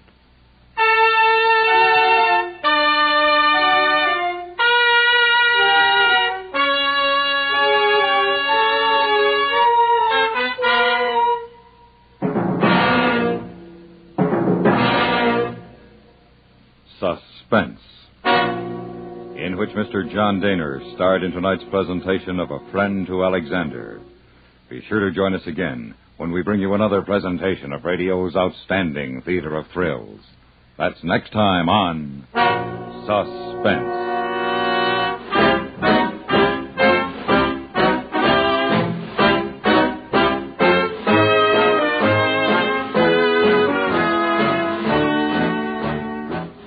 Suspense is produced and directed in Hollywood by Anthony Ellis. You have heard A Friend to Alexander, written by James Thurber and adapted for Suspense by Fran von Hartesfeld. The music was composed and conducted by Fred Steiner. Featured in the cast were Paula Winslow, Ben Wright, Victor Rodman, Miriam Wolfe, Charlotte Lawrence, Joseph Kearns, and Larry Thor. As national interest runs high in the conventions and the results, CBS Radio, which is broadcasting these important events, urges you to follow through to make sure you're registered to vote next November. No matter which candidate you prefer, you are lost in making a choice unless you're registered to vote in a national election. Are you sure the rest of the voters in your family are? Make sure today. Registration laws vary from state to state. Make sure you're in the book. Stay tuned for 5 minutes of CBS News, to be followed on most of these same stations by My Son Jeep.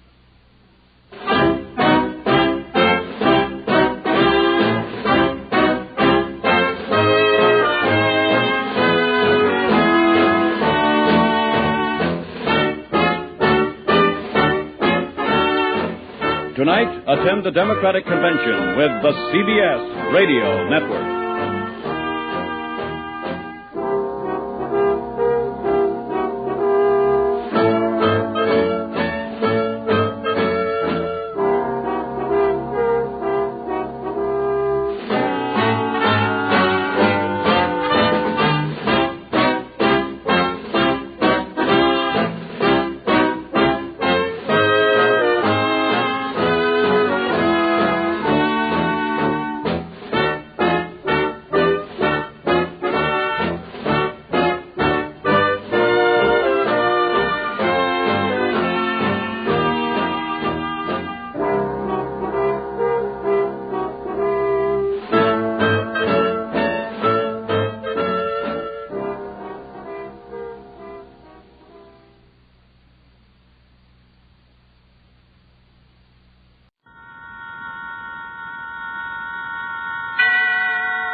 And now, tonight's presentation of radio's outstanding theater of thrills, Suspense.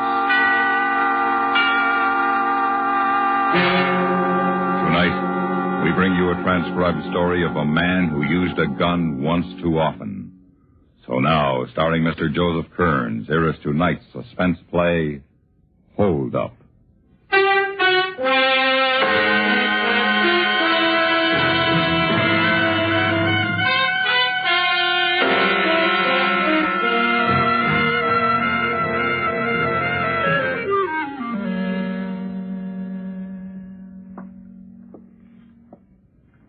Tim?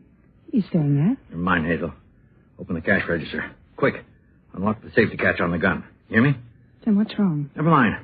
Do what I say.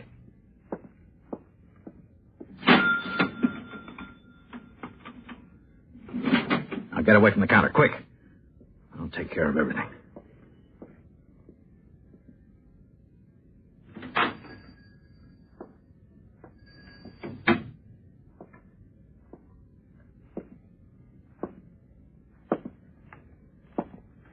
I'd like a pack of cigarettes. Any special brand? Yeah, give me the ones with the green. Okay, stay where you are, you both. This is a holdup. I haven't got much. Just give me what you got, and hurry. That a gun you got in your pocket? Just don't you try and find out, mister. Okay.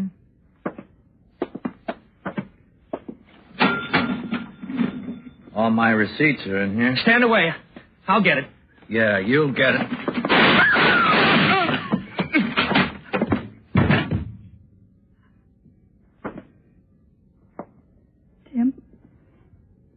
Tim, please. Stay away from here. Tim, can't you see he's already dead?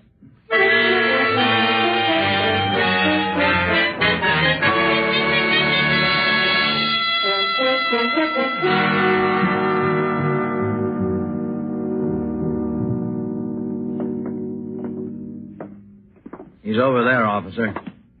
What happened here, a shooting match? No. 5 bullet holes, all in the head. Oh, he tried to hold me up. What was I supposed to do? Where's his gun? In his pocket, just pointed it through his jacket, the right pocket. No gun here. Maybe the left? Nope. I know he had something in his right pocket. This? A fountain pen. That's your gun. Ever see the boy before? No. First time I saw him is tonight. My husband saw the boy standing outside our store a few moments before it happened. Look, I'll handle it, Hazel. If you don't mind, I'd like to hear what your wife has to say. Well, Tim had a feeling something was wrong. We both saw the boy standing outside looking in at us. And then he decided to come in. That's when Tim told me to unlock the safety catch on the gun in the cash register. You've had experience with hold-up men before, haven't you, Mr. Chase? Twice. You people were in on them both. Yeah, I remember.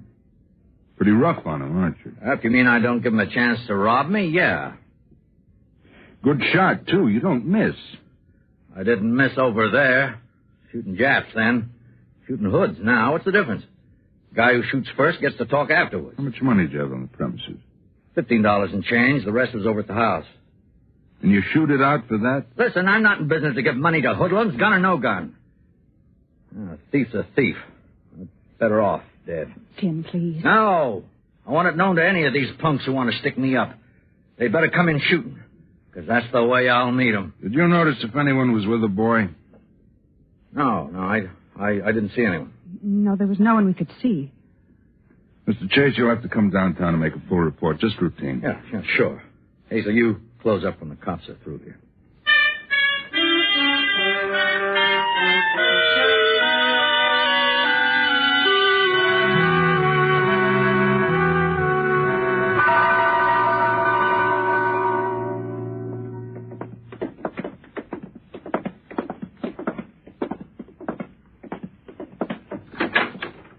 Captain Runyon, this is Mr. Chase.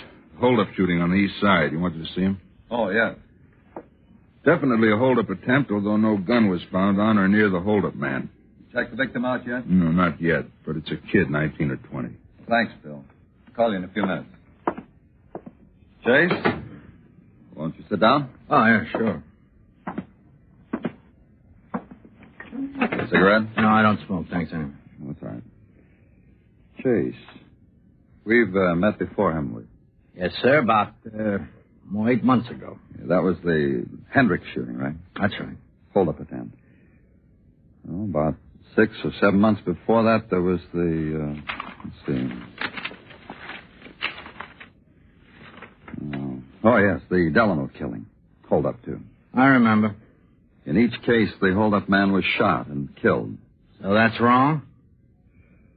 No, but I'd say very foolish. Look, they were trying to rob me. I killed them. What was I supposed to do, just give them the money and wish them luck? Perhaps. What?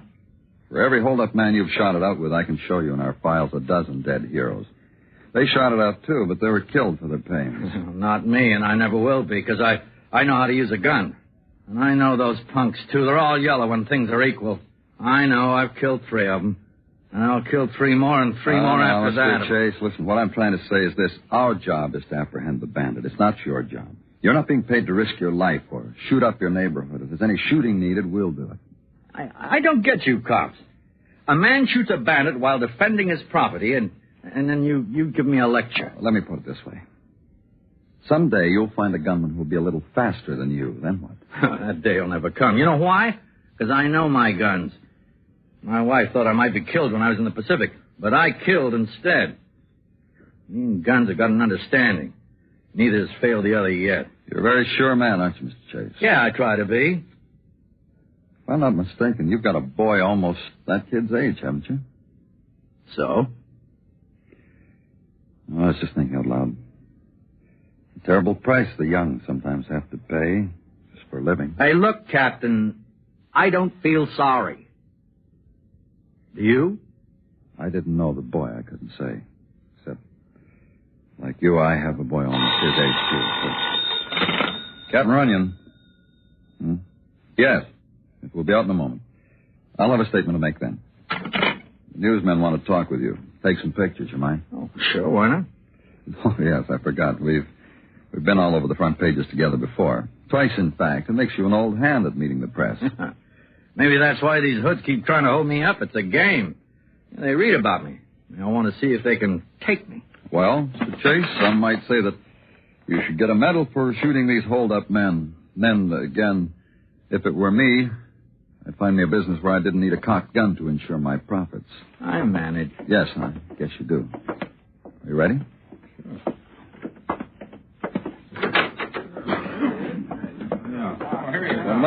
Gentlemen, let's make this a short session, will you? Sure, Cap. Mr. Chase, doesn't a gun pointed at you scare you? Huh.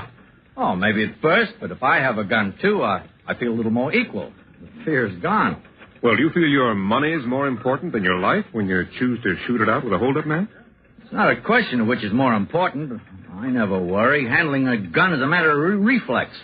And when there's two of you facing each other, who has the best aim? Well, have you ever thought of moving away from where you are because of your store being the target for so many holdups? Why should I? I've got a right to make a living because a man with a gun wants to take my living away from me. Should I just give it to him? Do you feel your service experience gives you this assurance you have with guns? Maybe. Well, when you see death all the time, it becomes less of a shock to you. Less important after a while. And so do people. Well, Captain here says a citizen shouldn't try to apprehend a gunman single-handed, but leave that job to the police. I don't have time to wait for the police. Besides, when a man's wrong, he's wrong. I'd rather have him dead wrong. Gentlemen, if I may, I'd like to clarify the department's position. Oh, go ahead, Cap. Thank you. We ask all citizens that when faced with an armed holdup in which the other party has a deadly weapon, that they do not resist, but rather that they observe the party closely and be able to identify them when apprehended. Mr. Chase, could you tell us more about... Gentlemen, the entire incident is on report, as well as all statements made. You can get the rest of your story there. You can talk with Mr. Chase at his home or store if you wish to interview him further. Now, let's have your pictures. Okay, now, Mr. Chase, will you stand here in the center of the desk? Right here, please. One more. How about one more? Bill? Anything more on the kid? No, he's in fingerprints now. Kind of gives you an odd sensation. Something you can't describe, this meeting a killer with legal guns, that is. I get you, Cap. He's a cold one, all right. It's lousy. Man who has an excuse to kill like he does. Sure, he's defending his home, his rights, but somehow it's still wrong. 3 in a row, all shots through the head. Not one bullet laid his way. Every homicide justifiable. What's the big book say? Be careful of that. The wages of sin.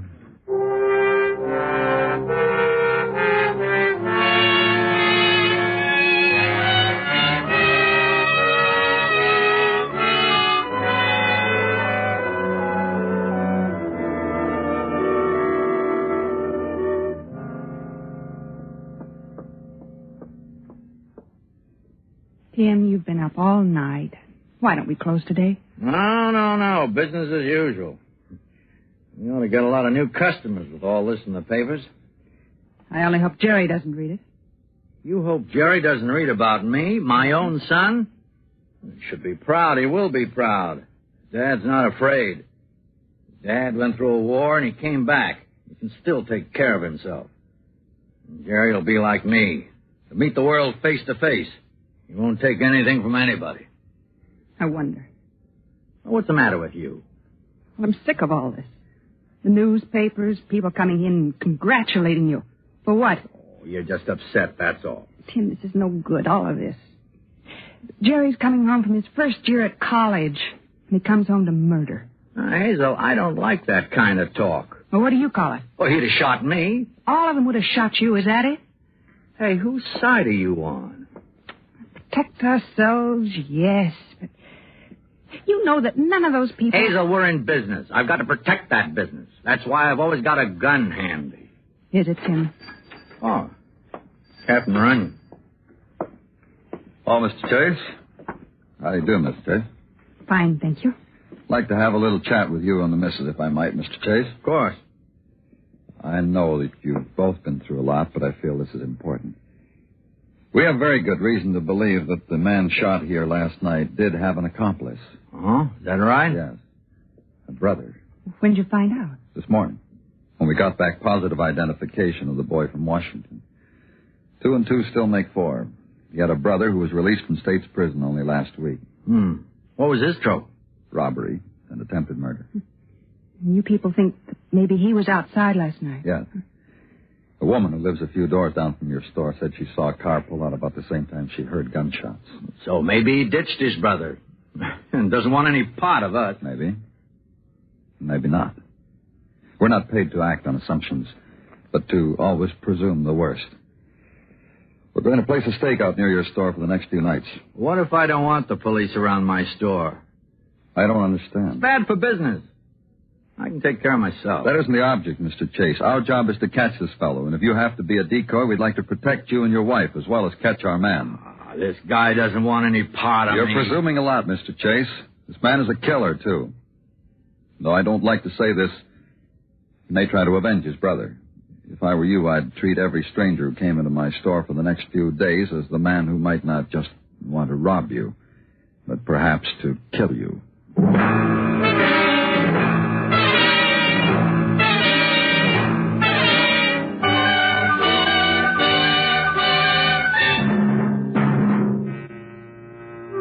You are listening to Hold Up, tonight's presentation on radio's outstanding theater of thrills, Suspense.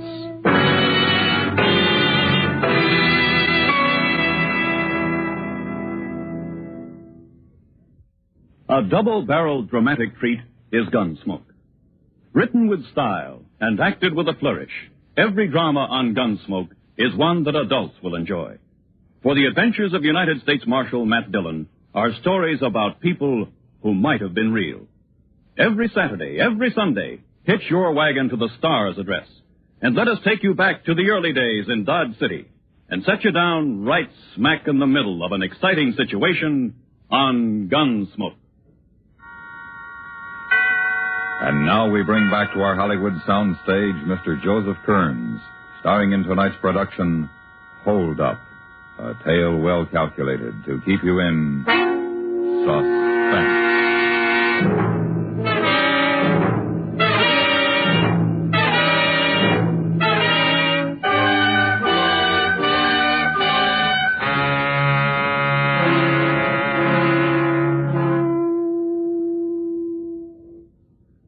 Tim, why don't we close up the store until the police catch this fellow they're looking for? Oh, don't be silly.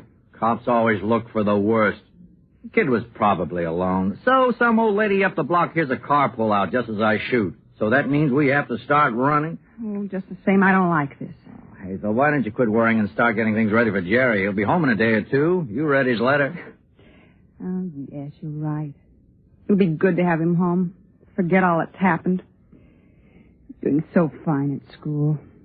It's hard to believe he's in college. Well, it's not hard for me, what with all the bills. Oh, Tim. I don't begrudge him his schooling, Hazel. It's just that I hope maybe he'd have stayed home a year or two to help me with the store. Well, now, his schooling's more important. Yeah, maybe so. You know, Tim, I can't help but think. That boy the other night, he was just Jerry's age. He was nowhere like Jerry. He was a thief, a hoodlum. He was going to rob us. Yes, I know, but maybe there were many reasons why. Hazel, didn't I tell you forget it? Look, check the beer. I think we're running low. I have to put in an order tomorrow. And then go on home for the rest of the night. I'll close up. No, I'm staying. Oh, now you're being silly. Silly or not, I'm staying. It's been practically the whole day now, and it's getting late. Nothing's happened since the captain was here. Nothing is going to happen. Tim, you remember what he said about every customer. Look, if we start closing our doors in the face of every customer because some policeman thinks he might be out to kill me, we might as well close up for good. Tim, this isn't a matter to shrug off.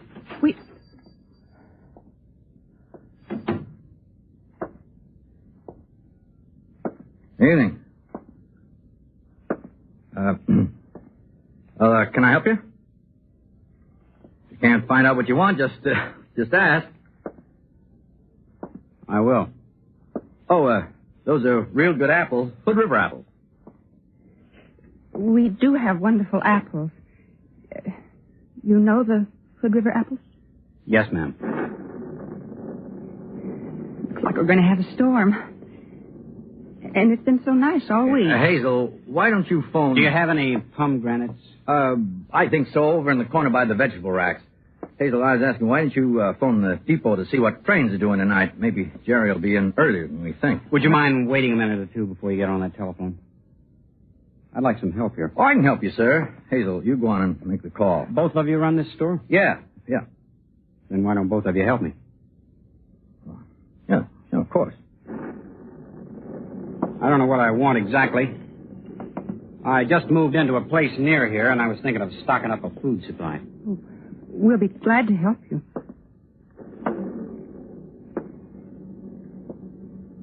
I'm surprised you people are still open for business so soon after what happened.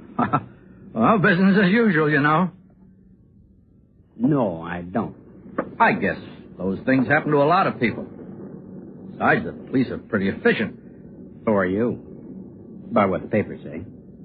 It was unfortunate. For the kid? Yeah.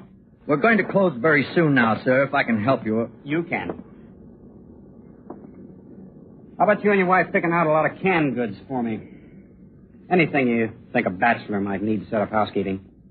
This is all new to me. I'd be glad to.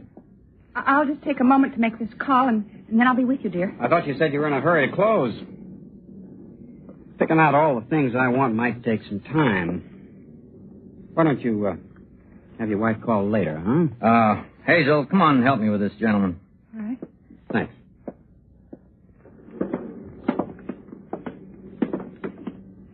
How much is your coffee? And the ground coffee, sir? I don't care. $1.03 a pound. Okay.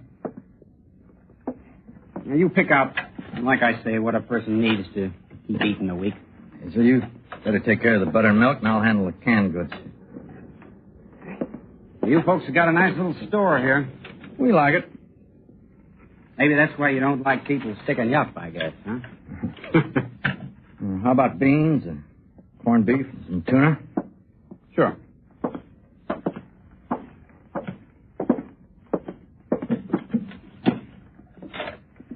All right, 2 of each be enough? Yeah.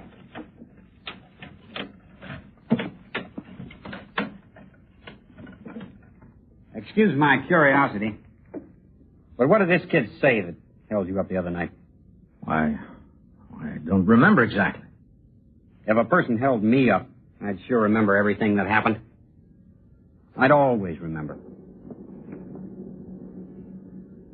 Did this kid show you his gun? Thought you read about it in the papers. I did. Sometimes I forget details. I never met a man who'd stand up to a man. I mean, a kid with a gun who was about to hold him up.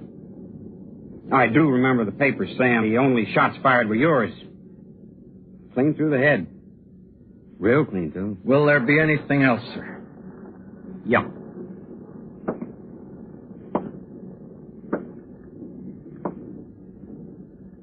How about some of those apples you folks were talking about a little while ago? I'll get them, Tim. Okay.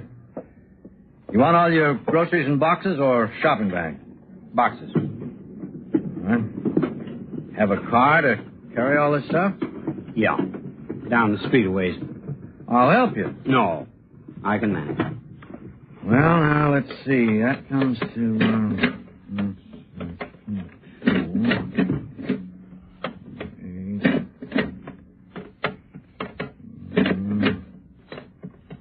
The paper said you only had $15 in your cash register when that kid held you up.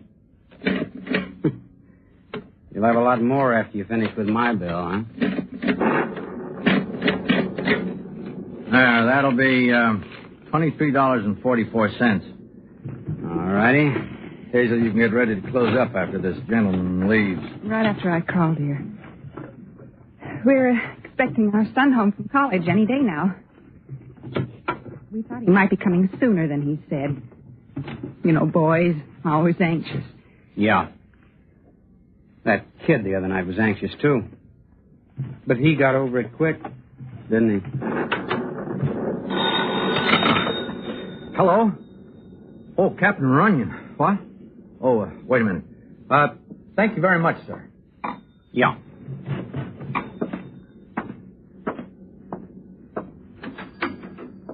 Oh, Captain Runyon, you there? I'm sorry for the interruption. I was just finishing up with a customer. Can I help you? Yeah? Yeah? Well, what time? No sooner? Oh, nothing. Okay, thanks, Captain. What do you want, Tim? He just called to say that a team of detectives are being assigned from midnight on. Around our house, too. Didn't I tell you about not worrying? That man that just left, he worried me. Yeah, he's a queer one, all right. But like I said, we just can't be jumping every time a customer comes in the door. Besides, tomorrow we'll all feel less jumpy. Well, I'll call the depot now. No, never mind. Now, Jerry won't be coming home with a storm coming up. Oh, let's close up. Tim? There's a car pulled up on the other side of the street. They turned their lights off. So what? Probably someone who lives around here. Why would they stop outside the store? Oh, now you're just... They're just sitting in the car. They aren't going to get out. Well, would you in all this rain? They just keep looking over here. Huh? What do you mean, they? It's only one person. I don't like it, Tim. It doesn't look right. Hey, quit your worrying, will you? Wish we wouldn't have been so independent when the captain offered us protection. No one's going to bother us. I still haven't forgotten how to shoot. Tim, I'll call the police. Have them come out. Now, don't be silly. Tim, he's getting out of the car. He's crossing the street. He's coming here. All right, Hazel, turn out the lights. Now, you throw the latch on the door. We're closed, that's all. I'll get the gun out of the register. Tim, he's coming to the door. Let me call the police, please. No. I'll handle this. Hey, open up. Come on, open up. Tim, don't, please. Shut up. Stay there. Tim, no.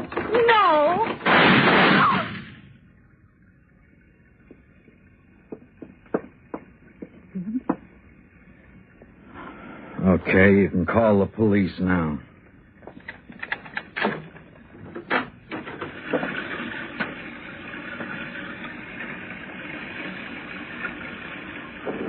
Is he dead? Is he? I don't know.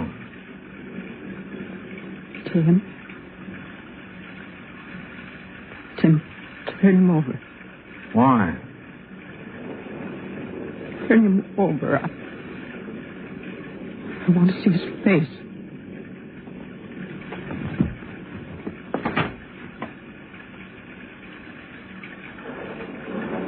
Jerry.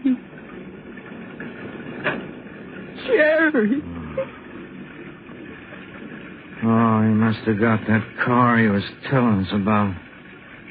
I didn't know. I didn't expect him tonight.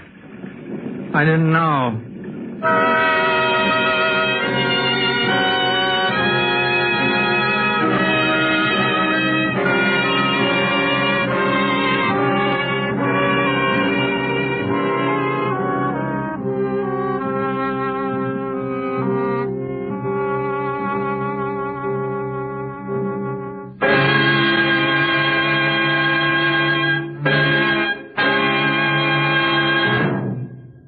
Suspense, in which Mr. Joseph Kern starred in tonight's presentation of Hold Up. Next week we bring you a story of flight to freedom and how it ended. It is called Security Agent. That's next week on Suspense.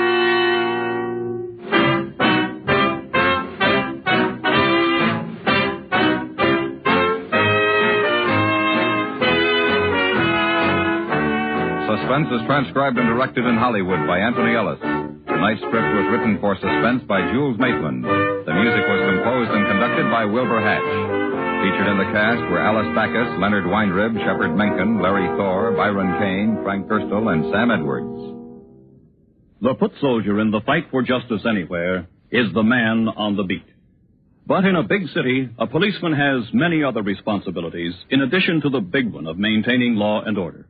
For no matter what the situation, the man in blue is likely to be the first one called when help is needed. Is a neighbor too noisy, a customer abusive, a woman ill, or a little boy lost?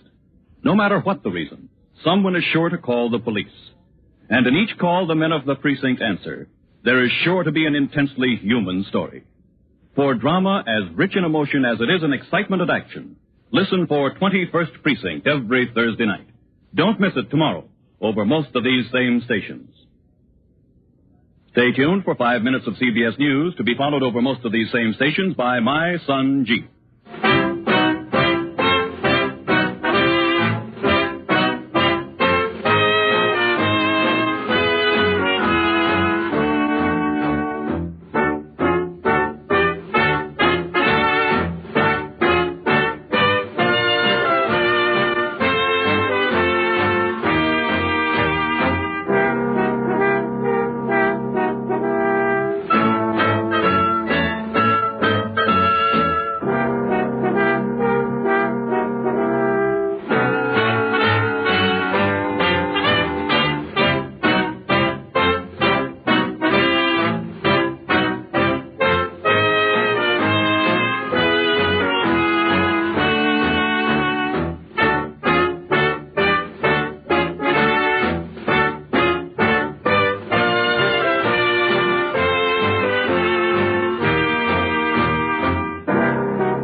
And now, tonight's presentation of radio's outstanding theater of thrills, Suspense. Tonight, we bring you a transcribed story of Flight to Freedom. So now, starring Parley Bear and Howard McNear, here is tonight's suspense play, The Security Agent.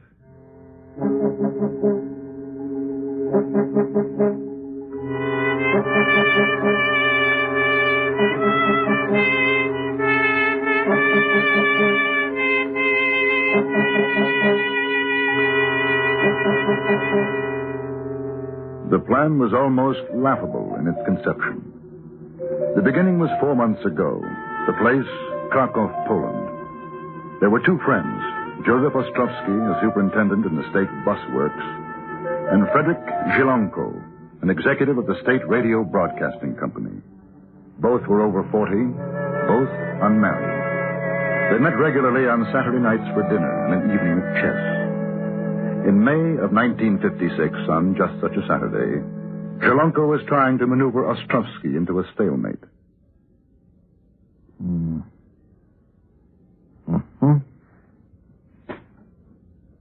Well, clever. You are learning.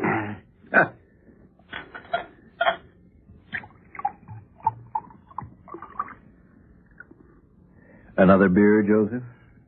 Mm-hmm. Joseph. When is the last time you had cold beer? What?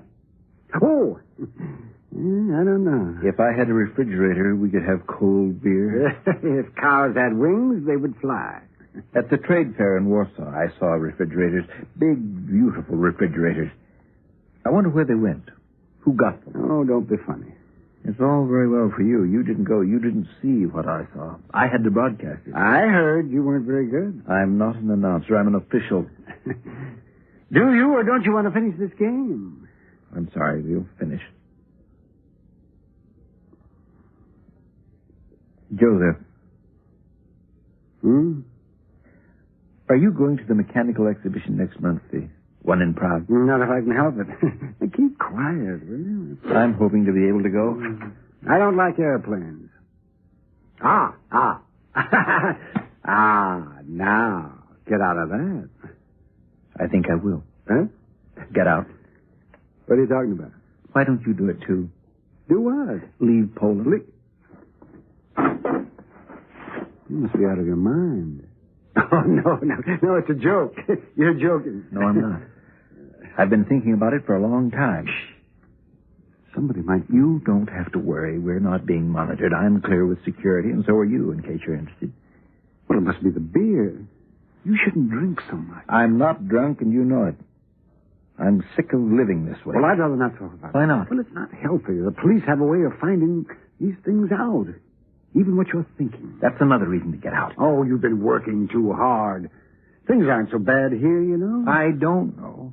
Maybe I see and hear more than you do. Maybe I'm tired of rationalizing my life now compared to what I remember before the war. But things will never be the same again. Not here, maybe, but there are other countries. I'm a Pole. No, you're not. You're whatever they want you to be. Today, I'd rather be a Pole anywhere than in Poland. It makes me ashamed. How would you get out? The mechanical exhibition in Prague. Well, things are no different in Czechoslovakia. Supposing we fly to Prague, but never reach there. Suppose the plane were to land in Austria instead. Oh, you're mad. The idea only just occurred to me, but it is possible. Others have done it. Flyers with their own planes, perhaps, but can you operate an airplane? Now, can you? No. Well, then... We need one more. One more like ourselves. And I think I know the man. 3 of us, with pistols, and at the right time, force the pilot to take us to Austria. Oh, Frederick, no. That's a very bad novel. I mean it. Oh, 3 of us, you and I, and one other nameless idiot, take over an airliner in the air and force the pilot, and not to speak of the other passengers, force them to land in Austria? We could do it. Oh, you could do it, not me. I'll say prayers at your trial. And I'll miss you when they execute you. I've considered that, and I think I'm willing to take the chance. You're serious? You're really serious? Yes. If I can get the opportunity to go. Where would you get a gun?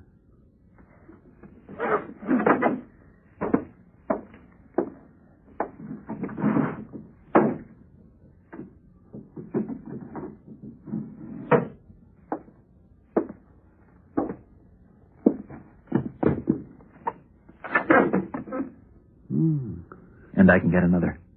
Where? It doesn't matter. I can get it. But you and I, we're middle-aged.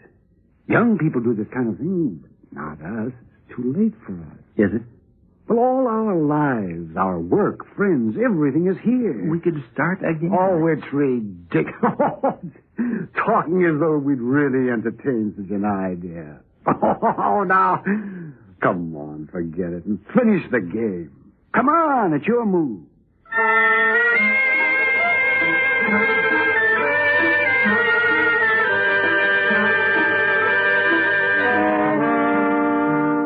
A week later, on the following Friday, Frederick Shilanko was called into the office of the manager of the state radio.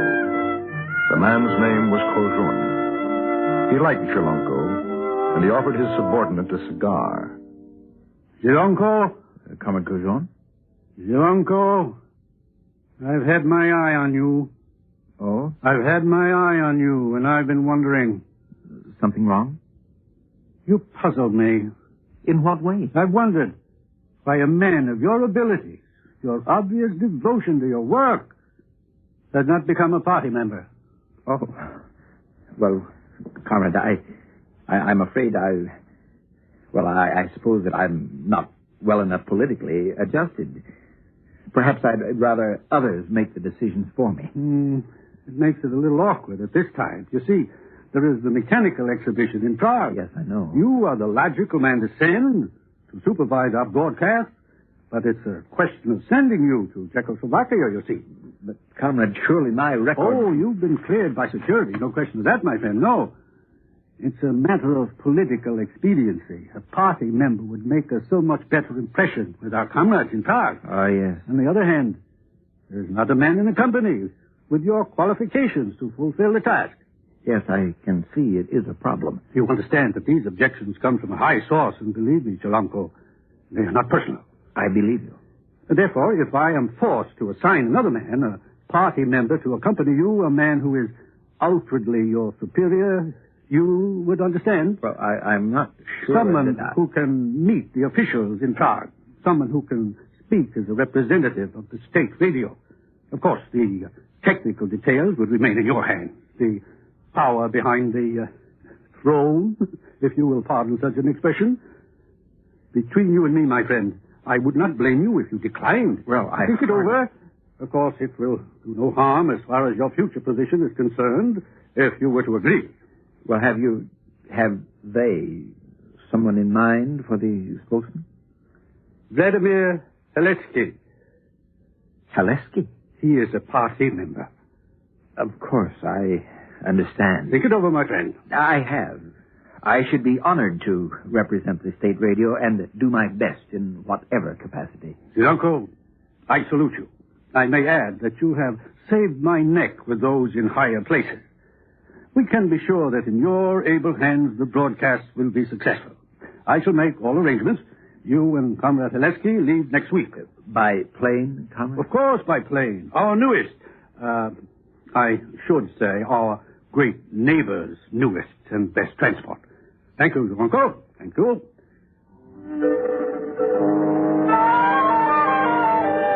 That evening, Zhelenko called his friend Joseph Ostrovsky. They had not seen or spoken to each other since the preceding Saturday, but Zhelenko had made up his mind, now that the chance of escape had become a reality, and he wanted Ostrovsky to join him. An hour later, they were together in Zhelenko's rooms. All right, you wouldn't say anything on the phone. Now, what is the mystery? It's settled.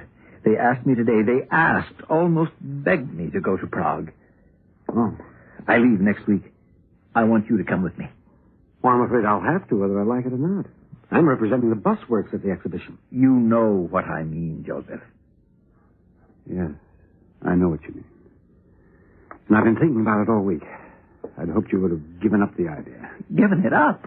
Oh, everything's in our favor. Now, you'll see. It couldn't be better. You remember I said we'd need 3 men to do it, to take over the plane? Yes. Well, we've got our 3rd man. He's joining us here this evening. He should be here in a minute. You will come with us. I don't know. I don't know. I need time to think. We can do it. I know we can. Well, how can you be so sure? The risk. Who would expect us to try something like this? And once we're on the plane... That's him. Say you're with us, Joseph. Well, I don't know. I'm confused. Come in. Come in, my friend. I'm glad you're early. We have a lot to talk about. Joseph, I want you to meet another would-be exile, the 3rd member of our party, Mr. Vladimir Haleski.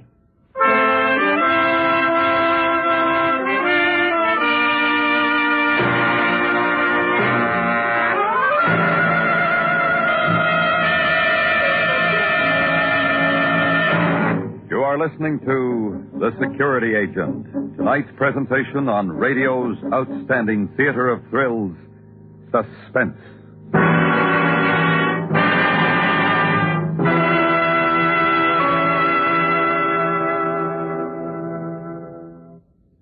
As attractive a lady as Justice may be, her efforts to solve the problems that arise when human beings live in close contact with each other might be conspicuously ineffective were it not for the support she receives from men of principle and courage who face danger on her behalf every day of their working lives. Tomorrow night, CBS Radio rings you in on another highly dramatic adventure of men who look trouble in the eye in support of justice, the men of 21st Precinct. Remember, 21st Precinct is a regular Thursday night feature over most of these same stations. And now, we bring back to our Hollywood soundstage Harley Bear and Howard McNear, starring in tonight's production, The Security Agent, a tale well calculated to keep you in suspense.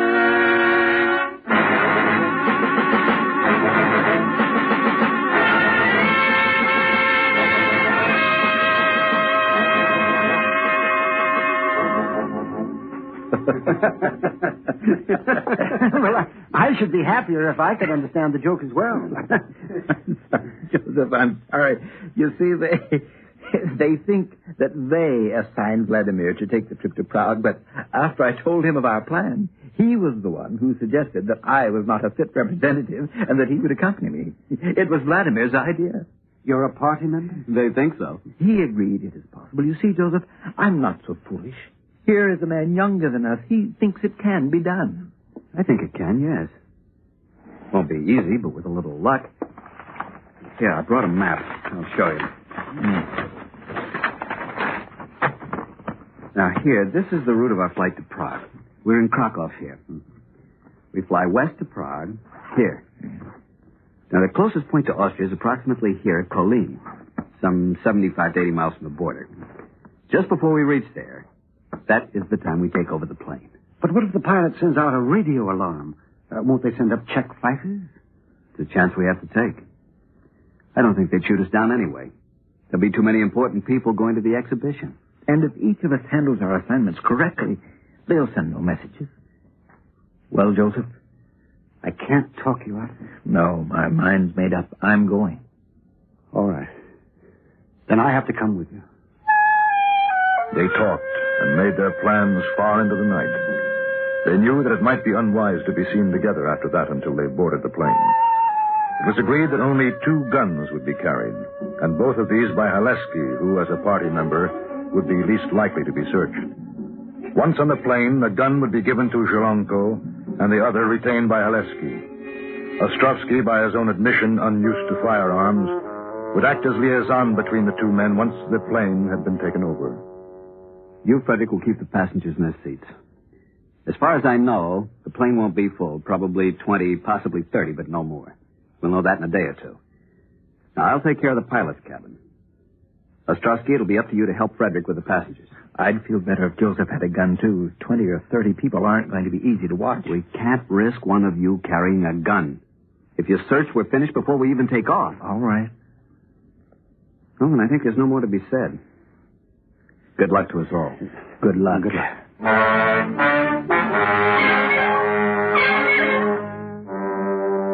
The next 3 days went slowly.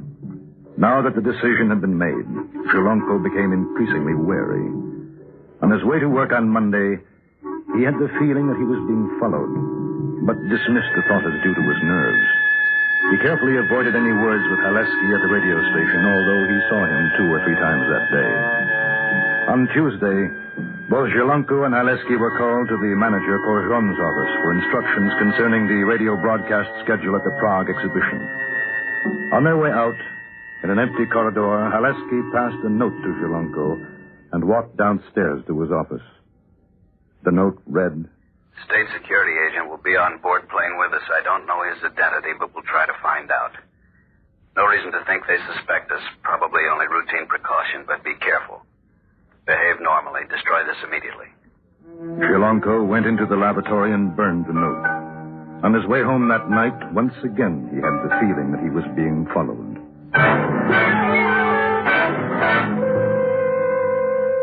On Thursday, the day before he was to leave, Zhelonko wrote a letter to his uncle in Warsaw, a man for whom he had great respect and love.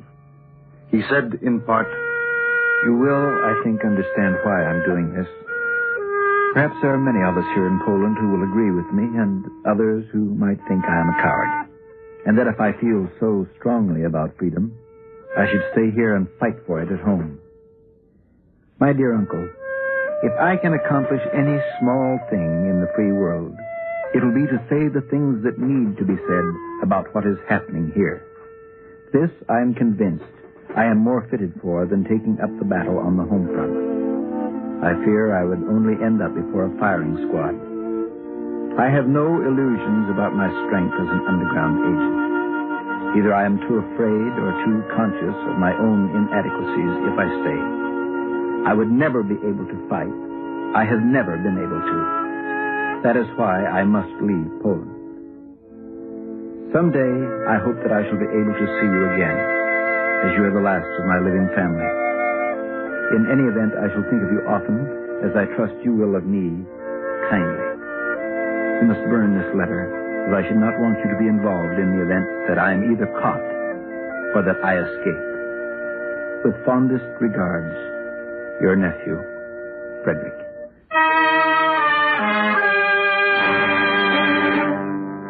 On Friday morning, in the second week of June, the sleek transport plane began loading passengers at the Krakow airport. Among the passengers were Frederick Zhelonko, Joseph Ostrovsky, and Vladimir Haleski. There was another man who walked out to the loading ramp behind Zhelonko. Zhelonko! Wait! Comrade Korjon. A little surprise, huh? A pleasant one. To tell the truth, I have no right to make this trip, but I thought it would be nice to get away for a few days, so at the last minute, I had it arranged. My wife is furious. Of course, my presence at the exhibition completely will be unofficial, you understand. You won't give me away, will you? I wouldn't dream of it, Comrade Corjon.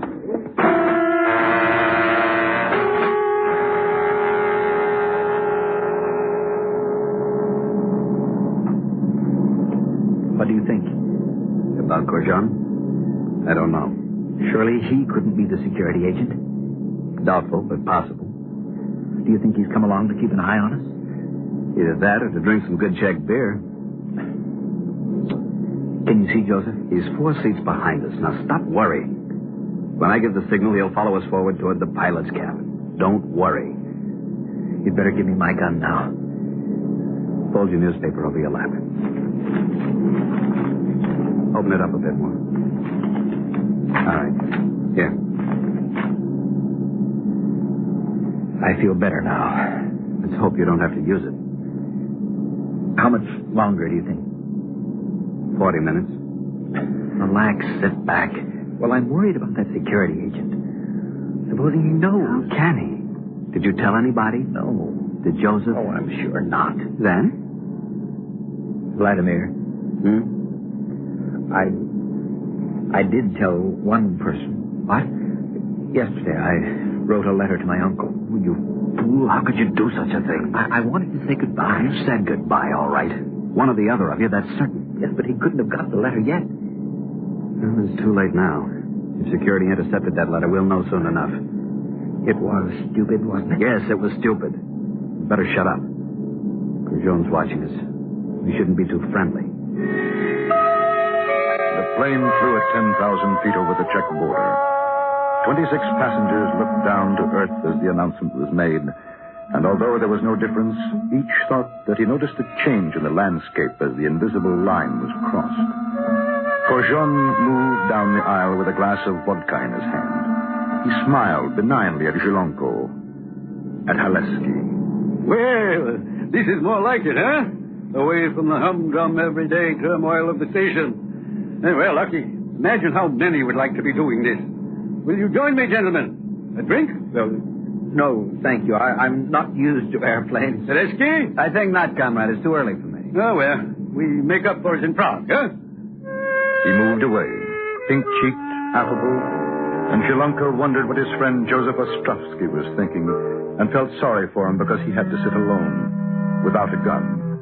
In his seat, Ostrovsky was thinking of Zhilonko and wishing that it was all over.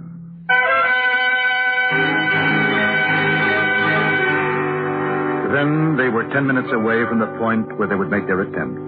Zhilonko became increasingly nervous. Look here. Supposing there's more than one security agent. They carry guns. I might not be able to hold them off. You'll have to. They can't know about us. They can't. They never have allowed us to get on the plane. Don't you think? With the security police, I've learned it's better not to try to guess. You never know. How will you know the pilot's flying the right course to Austria? I told you I'll know. I can fly a plane. Now stop it. You're beginning to make me nervous. I'm sorry. How much more time? 9 minutes. Zhilonko tried to count the seconds and watched them grow into minutes. And suddenly it was time. He felt an elbow nudge his side, and he reached into his pocket for the cold comfort of the gun. His mouth was dry, and he was very afraid. The two men slowly walked forward to the pilot's compartment, and a moment later they were joined by Ostrovsky. All right, I'm going in now. Don't show your gun until you have to, Frederick. And for heaven's sake, try not to use it. Good luck. Yes, good luck. Well, Joseph, it's happened. I know. How do you feel? Sick. There's still time to stop this, you know. Not now. Joseph, that fellow in the third seat back, I don't like the way he might be the one. The security agent. Everybody's looking at us. The attendants will be along in a minute. We're not supposed to be standing here. I wonder what's happening in there. In the pilot's cabin, Vladimir Haleski had worked very quickly. With the pistol butt, he had knocked out the radio operator and was covering the pilot and co-pilot. His orders were terse and to the point. We've taken over the plane. There are more of us taking care of the passengers. You will change your course to the south. If you do as I say, you will not be harmed. If you try to be clever, I'll shoot. I know how to fly this plane, so please don't force me to prove it. We wish to land in Austria. You can make for Krems or Vienna. After we land, you can do as you wish. Stay with us or go on your way. It's up to you. Change course. Now, please. On the other side of the compartment, Shalonko and Ostrovsky waited, and they felt the plane begin to swing around. The passengers became aware of it, too. What's the matter? Why are we swimming? Now, we'll see if there's trouble. Don't take out your gun, Frederick. Leave it in your pocket. Listen to me, my friend. I've got a gun. You feel it. Now, please don't do anything. You are my dear friend, and I don't want you to be hurt. I tried to stop you from doing it. Joseph, I want to save you because you're my friend. That's why I didn't stop you before. I couldn't let you know. But it's still not too late. Now, help me to take Hellersky, and no one needs to know about you. You, the security police. I know what they will do to you. Now, for our friendship, please. You might as well kill me now, Joseph. Yolonko, what's happening? What's going on? You know anything about this? We're flying to Austria. Austria? What are you talking about? What do you mean by... It doesn't matter anymore. Well, I'm going to put a stop to this. No, don't go in there.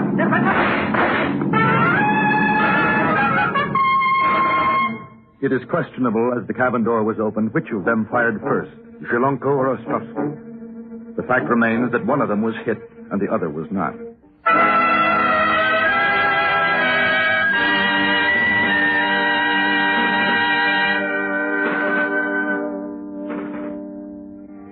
Three weeks later, two men met in a hospital room in Vienna. The one, lying thin and pale in bed, was Joseph Ostrovsky.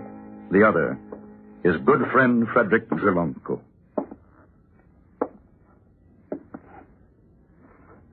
Well, Joseph, how are you? Better, thank you. I'm sorry that I hurt you. If you had not, you'd be dead now.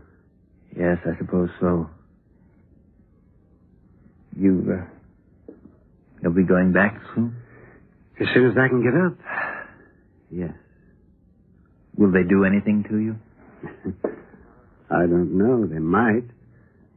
But I have to go back. Why? Because I must. You could stay here. Find asylum with Hellersky and me.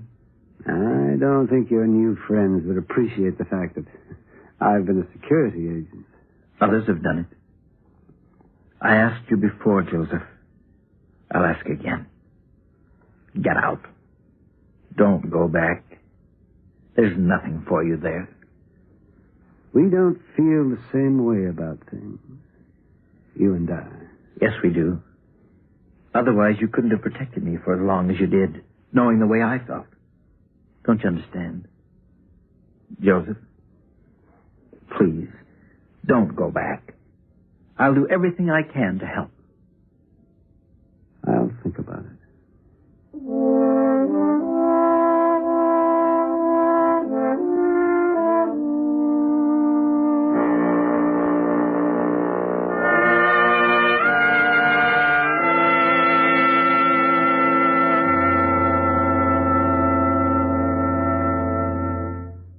Suspense, in which Parley Bear and Howard McNear starred on tonight's presentation of The Security Agent.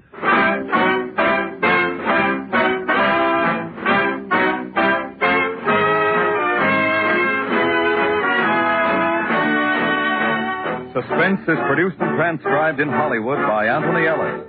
You have heard The Security Agent, written by Mr. Ellis for Suspense. The music was composed and conducted by Jerry Goldsmith. Featured in the cast were John Daner, Herb Butterfield, and Harry Bartell. The fact that you meet all of your responsibilities as an adult will in no way keep you from enjoying the magic and charm of fantasies like The Hither and Thither of Danny Dither. Written originally as a children's opera, The Hither and Thither of Danny Dither is graced with music by Alex North and tells what happens when an efficiency expert decides to streamline heaven. For another delightful excursion into the unusual, be sure to hear The Hither and Thither of Danny Dither this Friday night when the CBS Radio Workshop is on the air on most of these same stations. Stay tuned now for 5 minutes of CBS News to be followed on most of these same stations by My Son Jeep.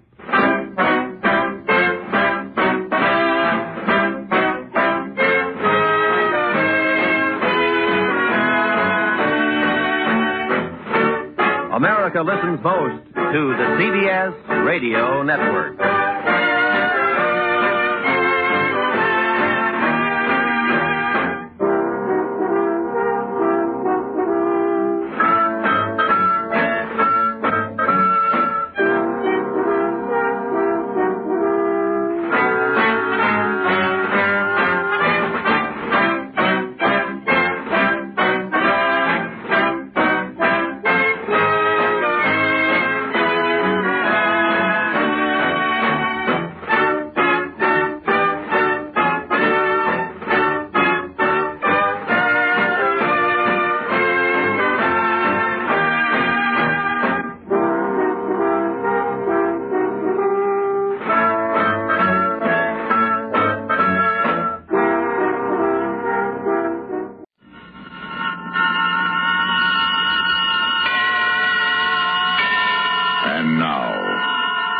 Presentation of radio's outstanding theater of thrills, Suspense. Tonight, we bring you a transcribed story of a man who tries to lose himself. So now, starring Parley Bear and Michael Ann Barrett, here is tonight's suspense play, A Case of Identity.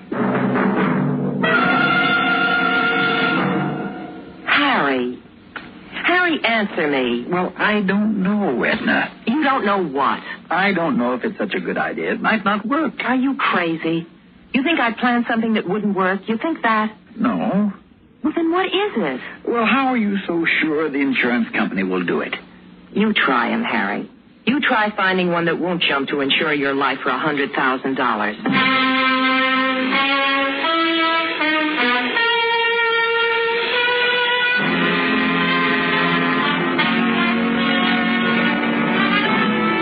That's how it started. She'd brought it up at dinner, not all at once, but in little pieces, just enough to make me curious. Then later, when she'd done everything she could to put me in a good mood, she told me all of it. She'd gotten the idea weeks ago, but she didn't want to mention it until I started on my vacation, just in case anyone at the office noticed I was unusually nervous. Oh, yes, she'd planned it well. She made it sound easy, so I agreed to go along with it. The next morning, I applied for a life insurance policy, one that would pay Edna $100,000 in the event of my death. A week later, the manager of that insurance company called and asked me to stop by his office. Well, Mr. Burton, it's a pleasure to meet you personally. Thank you. It is an often-wear privilege to issue such a large policy. Then it has cleared. Well, hasn't it? Haven't I answered enough questions, Mr. Croyd? Haven't you had enough doctors probing and poking at me? Please, Mr. Burton, it isn't me. It's just that the Home Office seems to have some doubt about what? The amount of the policy. After all, $100,000 to a man of your financial... Well, frankly, Mr. Burton, are you sure that I value my life that much? Well, I do. Is there anything wrong with that? No, certainly not. It's just that... Just what, Mr. Croyd? Well, the premiums will be rather large. I'm prepared to pay them. You read all the clauses thoroughly? I have. Including this paragraph? Mr. Croyd, I have no intention of committing suicide. I wasn't suggesting that you had, Mr. Burton. I was merely endeavoring to acquaint you with the fact that such an eventuality would nullify our contract. Mr. Croyd, if you'd rather not issue the policy, I'm sure there are other companies... Not at all, Mr. Burton, not at all. It's just that caution is our byword. We find it pays in the long run. Your company pays in the long run, Mr. Croyd. That's why people buy insurance. Yes, well, I believe everything's in order if you'll just sign here. Here you are. All right, Mr. Burton. That's it. Thank you. Take care of yourself, Mr. Burton.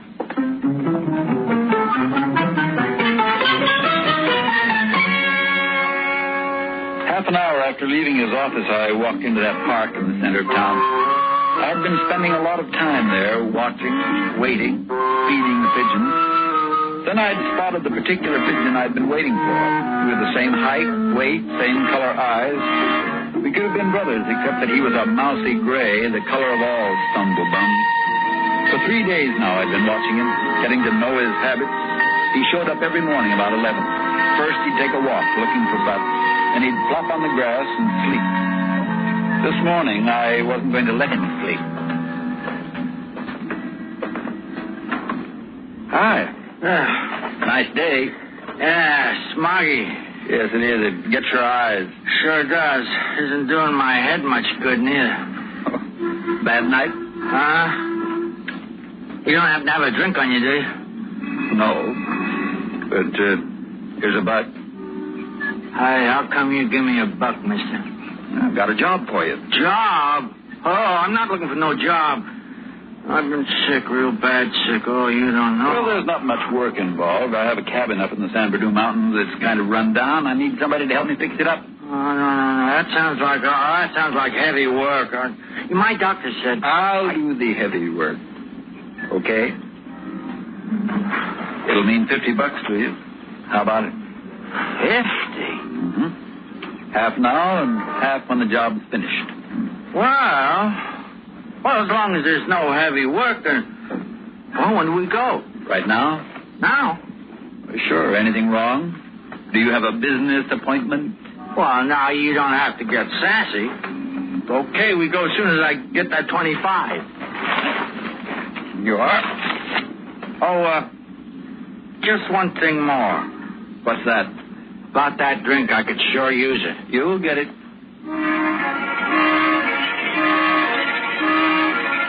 I bought him a 49-cent bottle of wine, which he opened before we got to the car. Then he insisted I drive him around to a flop house so he could pay a week's rent. Finally, we turned onto the freeway and headed for home.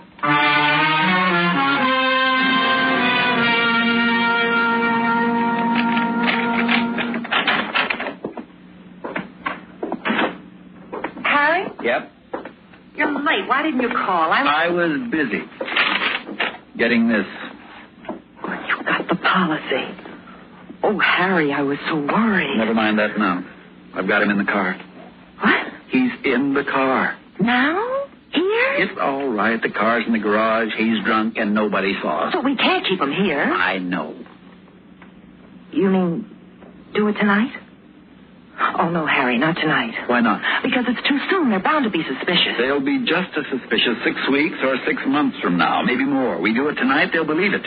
They'll figure nobody in their right minds would pull something the day after the policy was issued. All right. I'll be on the side road.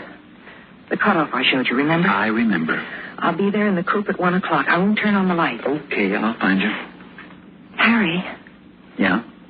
Who is he? What's he like? His name's Wallace. He's a bum, a stew bum. We'll be doing him a favor.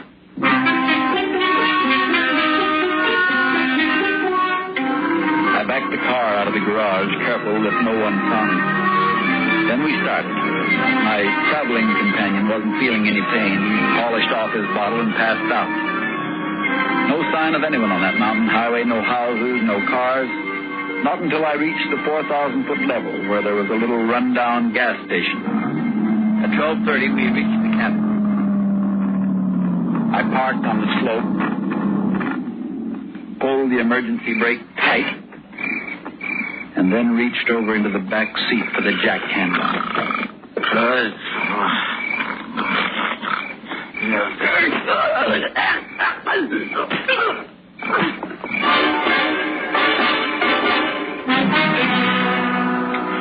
I switched clothes with him. My keys, watch, wallet, everything but my matches. Then I saturated the upholstery with gasoline, left the can in the back seat, and got out.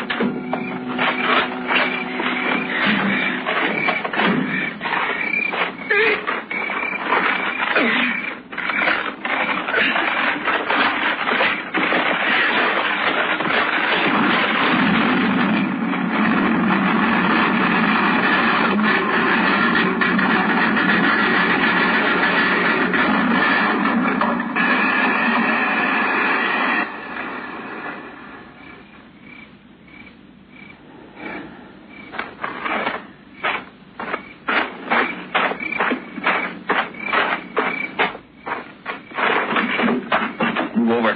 I'll drive. I saw it. It was beautiful. Yeah. A real marathon. Blood on your tongue. His tongue It's all right. I'm a drunk. I fell down. It's the usual thing.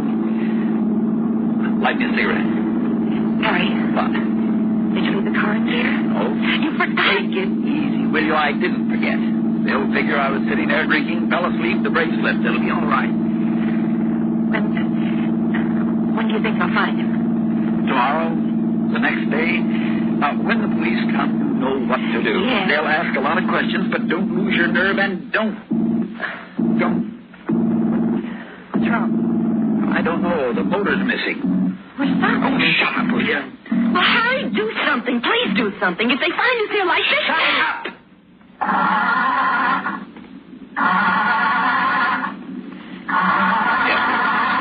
Loose it. You fool. You stupid, ignorant fool. Why didn't you notice? Notice what? We're out of gas. What? Oh, never mind. You've still got a chance. There's a gas station a couple of miles from here. I'm going to try to coast down to it. But if somebody sees us... They won't. Get in the back on the floor. Hurry up. For heaven's sake, don't argue. Get in the back. Put that blanket over you and don't move.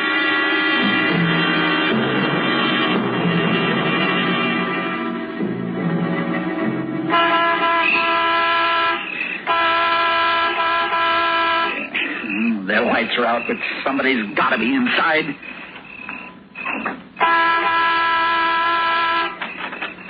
All right. Heard you the second time. What do you want? 10 gallons of gas. Sorry, close at 11. Pump's locked. Well, then unlock it. Now, wait a minute. I've got to have some gas. Do you understand? Sure, I understand, but I ain't giving you none. You're not... Now, you listen to me. You listen, mister. I don't like your ordering ways. Coming down here like high and mighty, blowing your horn like you was Judgment Day. Now, you better get. What do you mean by that? Just what I said. Keep coasting, brother. Now, wait a minute.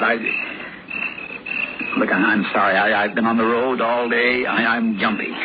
You know how it is. Now, suppose I really make it worth your while. I'll pay you double for some gas. Now, how'd that be? You're all like your kind, ain't you?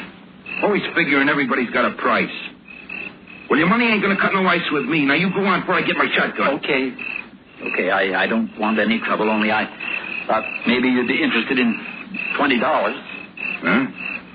How much? $20. For just 10 gallons of gas? That's right. Reckon you do want to get home. That's a little regular. Anything, only hurry.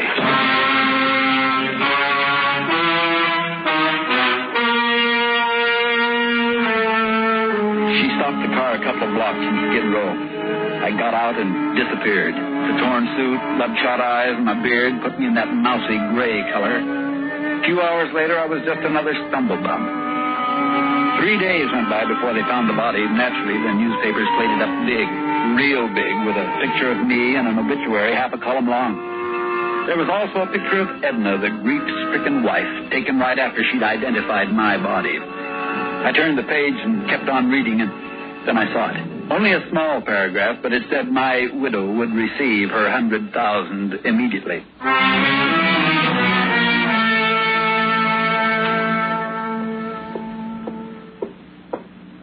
Hello, Edna. Harry. Did I frighten you? I'm sorry. What are you doing here? How did you get in? You still leave that key under the back doormat. How many times have I told you about that? Well, you shouldn't have come here. Why didn't you call? I did. All day and no answer. What if they're watching the house? Why should they? The police are satisfied that I'm dead. You've got the insurance. How'd the company take it? I think they were suspicious. They asked me an awful lot of questions. Yeah, they figured to. But they could hardly go against the police findings. Death by misadventure. I don't want to talk about it anymore, Harry. No, you're right. It's all over. We've got the money now. I've got the money. What? And I'm going to keep it. Edna, you're not making sense. I'm not? Well, let me clarify the situation for you. I've got $100,000, and you're dead. You're very, very dead. Are you... You had this idea all along. Right from the very beginning, you never had any intention of sharing that money. And you made me kill a man. Stay right where you are, Harry. You take one more step and I'll scream, and you know how loud I can scream. Well, go ahead. Remember, you lost your identity. I'll say you're a prowler. You broke in. And I'll spill the whole works. Including how you killed a man? No, I don't think you will. Will you, Harry? You're smart, Edna. You're smarter than I ever gave you credit for.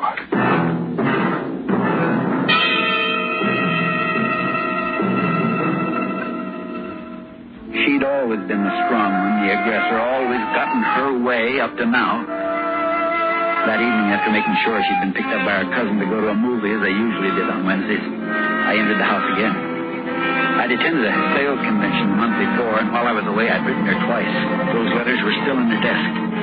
As quickly as I could, I lifted the old letters in their envelopes and replaced them with some I'd written that afternoon. In one of them, I said, "Darling, I can't understand why you insist I take out such a large insurance policy. If I didn't know you better, I might think you were planning to murder me." Then I put the envelopes back in the desk and went into our bedroom.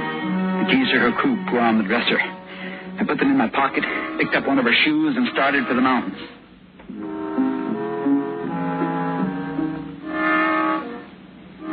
I reached the cabin about midnight, broke the heel from her shoe, tossed it into the ravine. Then I spattered mud on the shoe and put it back in the car. When I reached Palmdale, I made a long-distance phone call. Johnson, homicide. Hello. I've been reading about that Burton case in my newspaper, and I thought maybe I should tell someone that I was driving over Crestline the night it happened. Who's calling, please? I saw this car parked by a cab, and there was a man and a woman in it. Who is this? And they seemed to be arguing. Arguing? That's right. You remember what time it was? Just after midnight, maybe 12:30. I see. Could I have your name now, please? Well, I'm a family man. I wouldn't like to get involved. But, sir, it's very...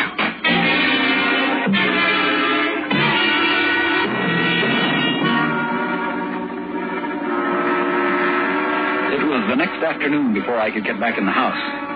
But when I did, I took that mud-spattered shoe with me and planted it in her closet. I was about to look in her dresser where she usually kept her cash when I heard Edna come in.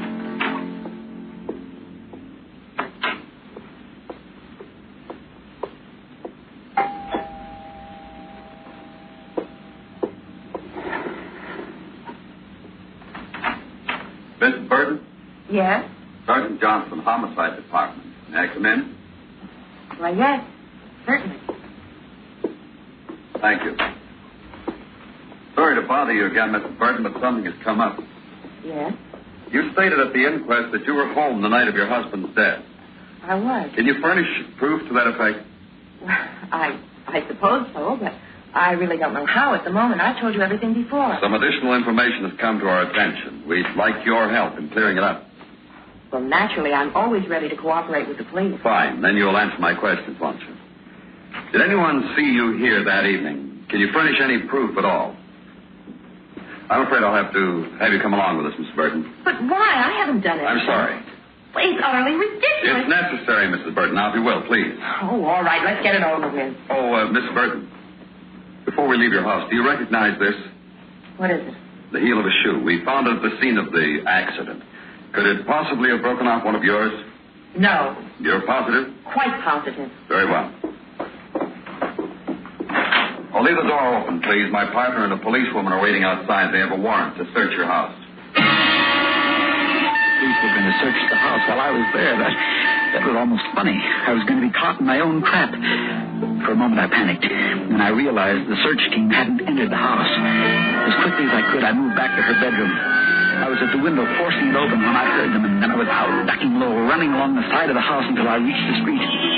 It wasn't until I reached Edna's coupe 2 blocks away that I remembered I hadn't taken any money from the dresser. I was broke now, nowhere to go, nowhere to sleep, except in the car. I parked on the boulevard a couple of hours and watched the people walking by. And then later, while driving around looking for a place to park for the night, a place where I could sleep, I turned on the car radio. Only got put in the $100,000 insurance case of the late Harry W. Burton. Police have uncovered evidence which they say links Mrs. Edna Burton to her husband's death. The widow, when confronted with letters written by her husband and a broken shoe identified as hers turned up in a recent search, became hysterical. Blurted out a fantastic story about her husband still being alive. Authorities, discrediting the rantings of the troubled woman, have requested her transfer to the psychiatric division of the General Hospital for examination. You will recall her husband's car crashed into a ravine near the Angeles Crest Highway. Police at the time thought the death of Mr. Burton was accidental. Meanwhile, police have issued an all-point bulletin for the car alleged to have been used in the murder plot. The car is described as a black Ford Coupe. License number JGC150. It's believed. I've got to get rid of this car. I've got to before it's spotted. But where will I sleep? No money. Wait a minute. I've got a key to a hotel room. Sure. Wallace's room, and he paid a week's rent in advance. Sure, if I'm lucky, I've got a chance. I haven't much choice.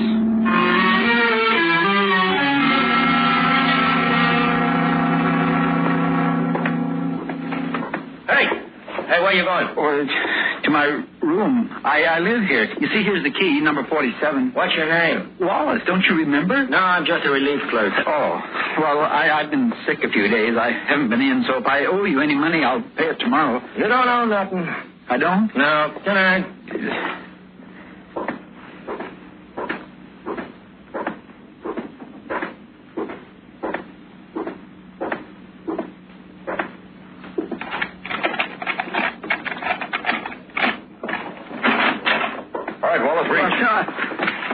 What is this? Come in all the way.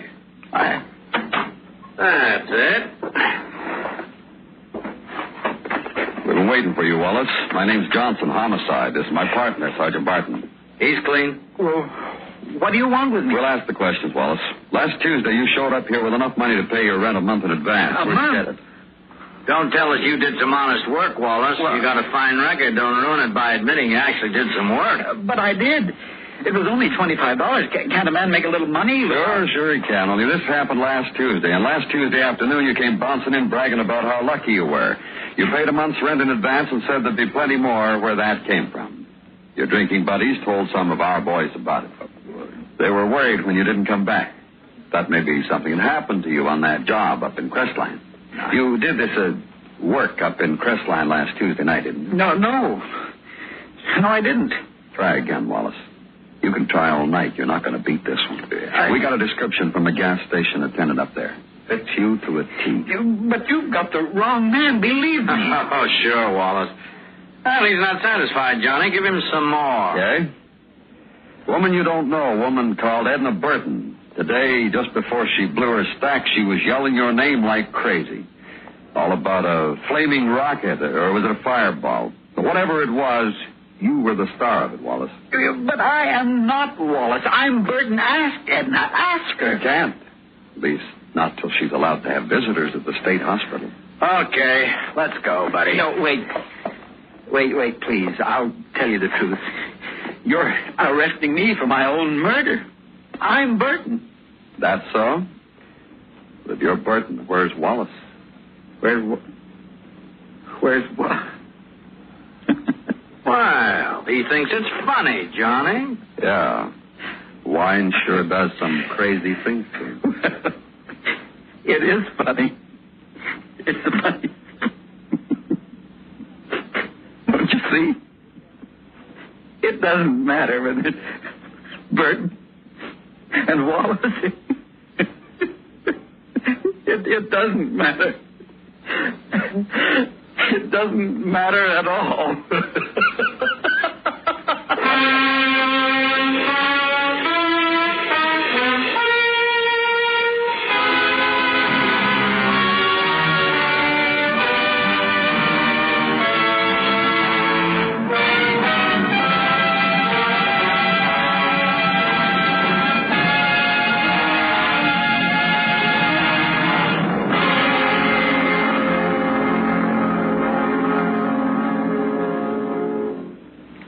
Suspense, in which Parley Bear and Michael N. Barrett starred in tonight's presentation of A Case of Identity.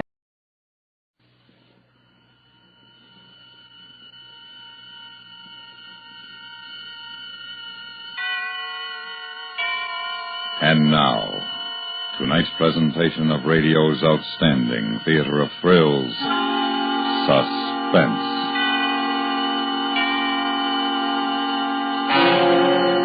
Tonight, we bring you a transcribed story of three women and their vigil of death.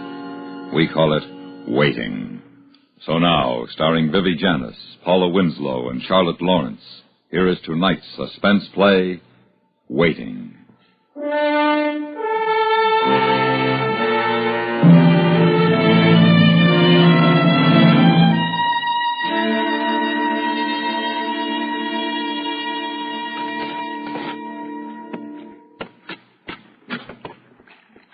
Do you want me to put butter on them, Aline? I don't care. Told you I wasn't hungry. I couldn't eat, not now. I don't see how you can. You've got to. It's no good going on like this. Is Harriet coming? I think so. She said she would. Oh, I hope she gets here soon. Everything will get cold. Stop it. Why don't you stop it? How can you talk as if nothing's happening, nothing's going to happen? I can't eat. I'd be sick. I'm going to my room.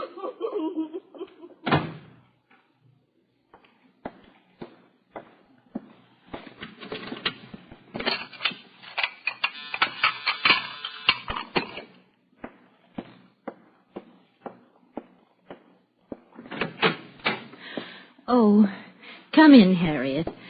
I was just wondering if you were going to be late. Does it make any difference? Now, you mustn't talk like that. Life goes on. I know it's hard to see that now, but you will. Time is kind to us. Mr. Mailer's still trying to see the governor. Mrs. Martinson, could I have a drink? Oh, well, I'm afraid there isn't anything since... It doesn't matter. Where's Aline? She's lying down. She's not taking it the way you are. Oh, I'm afraid these last few hours are going to be awful. I've been trying to get her to take one of those pills the doctor left. She won't. I've got some nice dinner ready, Harriet. Why don't you see if you can get Aline to have some? It'll give her strength, poor dear. All right.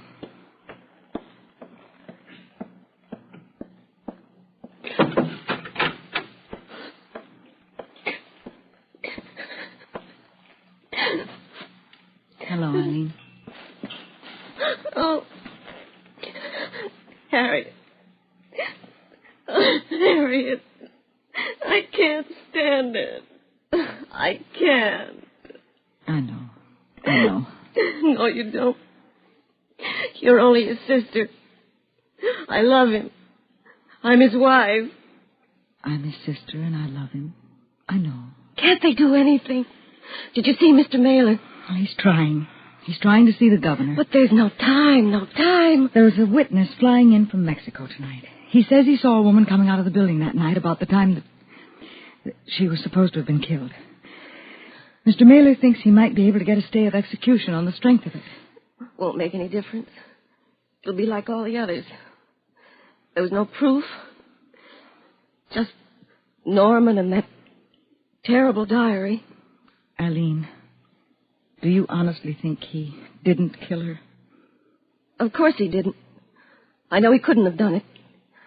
I couldn't bear thinking anything else. But you sometimes do think something else. No, I love him.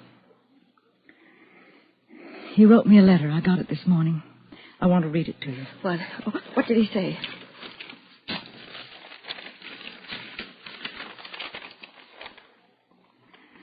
Dear little egg, just a note. There's not much to say that hasn't already been said. I feel I can talk to you better than I can to Aline. I know how you've stood by these past weeks. It's been the thing that's kept me going, your faith, your trust. Somehow I feel that Aline is not convinced of my innocence, and I can't blame her. I was a fool to have kept the diary. I was a fool to have got involved with Sheila. But self-recrimination is no help now. The diary I wrote because... The diary I wrote because I needed to say things aloud which couldn't be said. I wrote them instead. It must have been a terrible shock to Aline.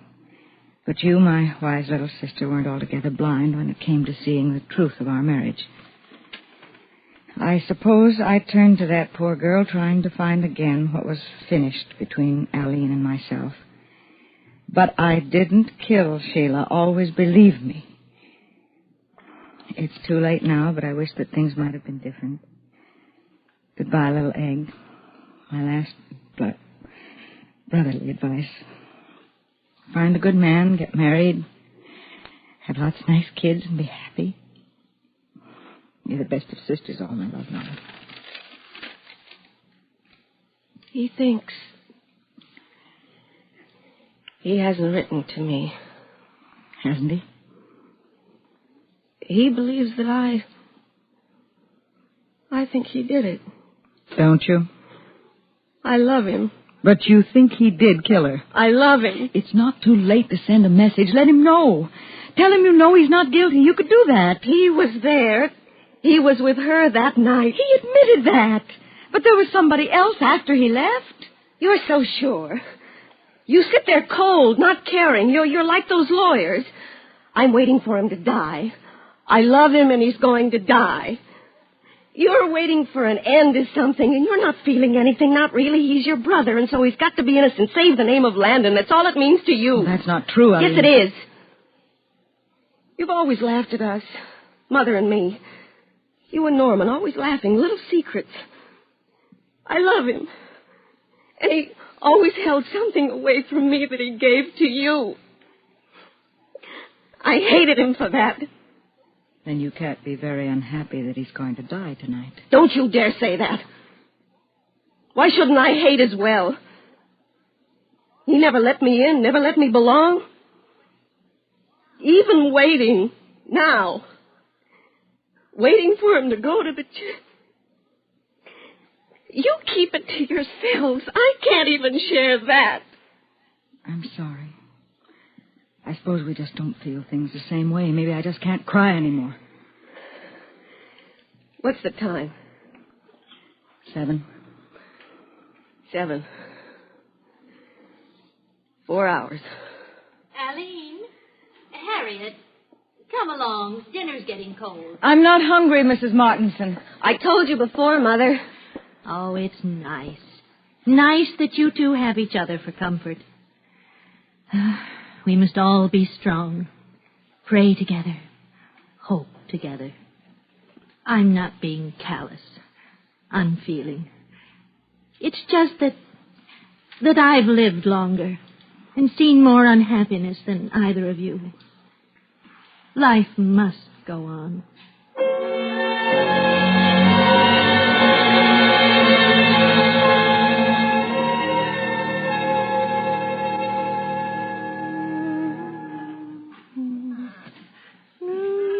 Mother.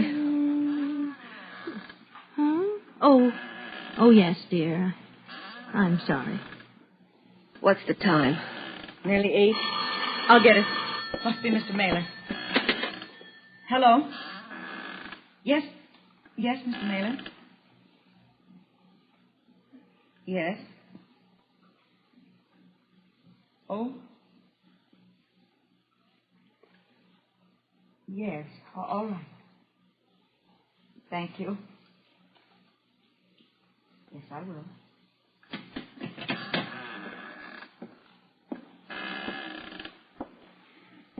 The governor's refused to see him.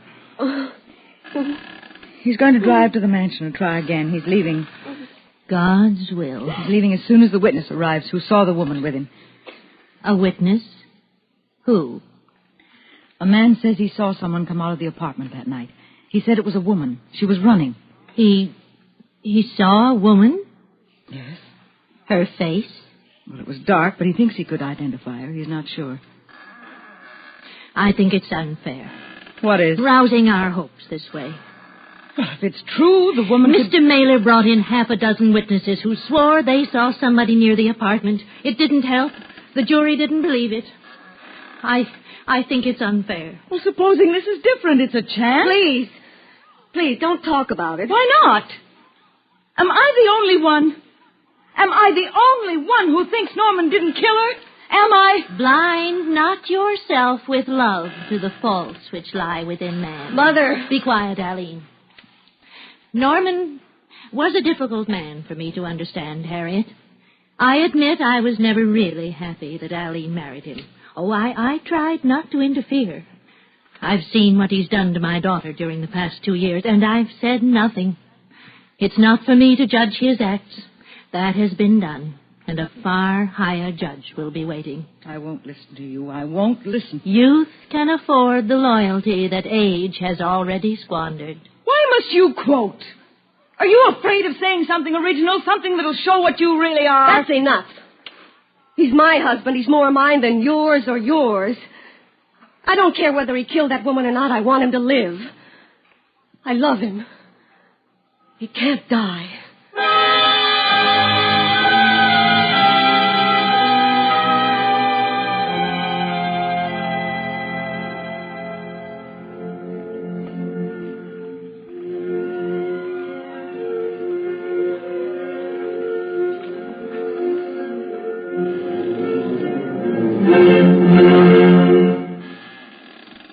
That was the Beethoven Sixth Symphony, played by the Philadelphia Orchestra, conducted by Bruno Walter, and brought to you on our evening music program.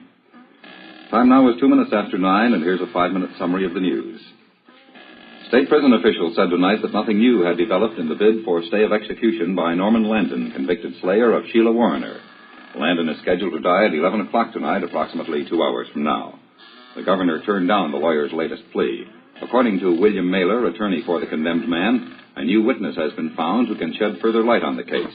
However, the governor does not feel the evidence is sufficient to... Why doesn't he call? He must be there by now. Why doesn't he call? I always wanted us to have a baby. I knew he didn't love me enough. We'd have those fights, and he'd just look at me. He wouldn't say anything, only look. I don't know where it went wrong with us. You tried, Aline. Your mother knows you tried. Maybe I didn't understand. Maybe I was wrong, like you said in the letter. But what did I do? I wanted to make him happy. Never let me be close to him. I could never share anything. It's true. True as I sit here. You did your best. You've nothing to be ashamed of. Hasn't she? Haven't you, Aline? No. Nothing. He's ruined all our lives, what he did. But it's not right. I shouldn't care. Why do I have to feel the way I do about him? He didn't love me. It was that other woman. If he loved her so much, why did he kill her? Because it was dirty, nasty. Because of liquor and immorality. It always ends that way. What do you know about morality? Your kind's worse than anything. Everything normal is dirty to you. You tried to make Aline feel that way. You think I don't know what happened to their marriage? I do. I know. Oh, I know why. Get out. Get out of this house.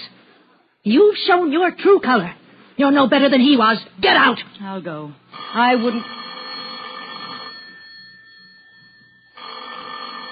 Well?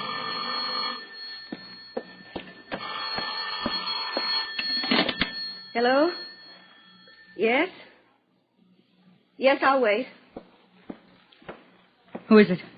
Mr. Mailer, he's coming to the phone. Well, let me talk to him. No, I want to. Hello? Mr. Mailer? This is Mrs. Landon. Yes. I see. Yes, thank you. Thank you very much.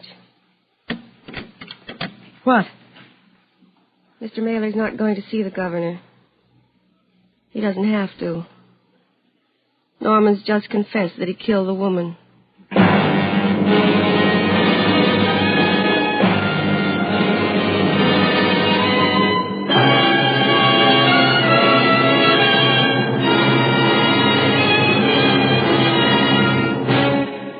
You are listening to Waiting, tonight's presentation in radio's outstanding theater of thrills, Suspense.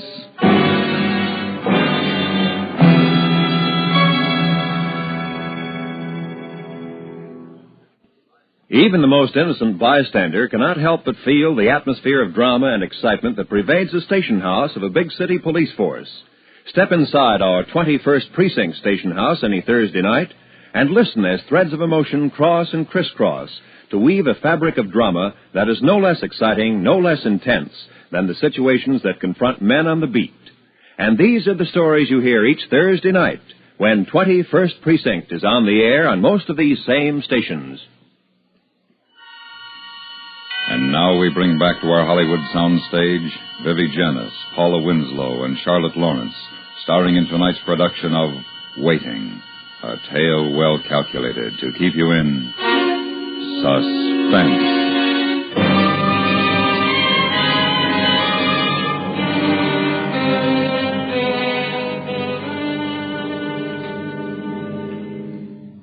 Norman's confessed? Yes, Mother. I'll be going. Goodbye, Eileen. No. I don't want you to go. Stay with me. You let her be in this house after the way she talked to your mother. Oh, none of us know what we're saying. Doesn't matter anyway. We wouldn't be talking like this if it weren't for Norman. Well, I should have thought an apology were in order.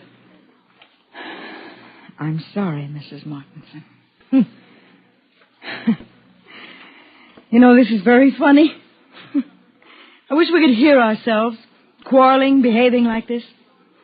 And in a little while, he's going to be dead. I wish we had a recording so we could sit down next week and listen to it. I wish I had a drink. I'll get you one, Harriet. But your mother said the one... I keep a bottle just for me. Eileen. Make it strong.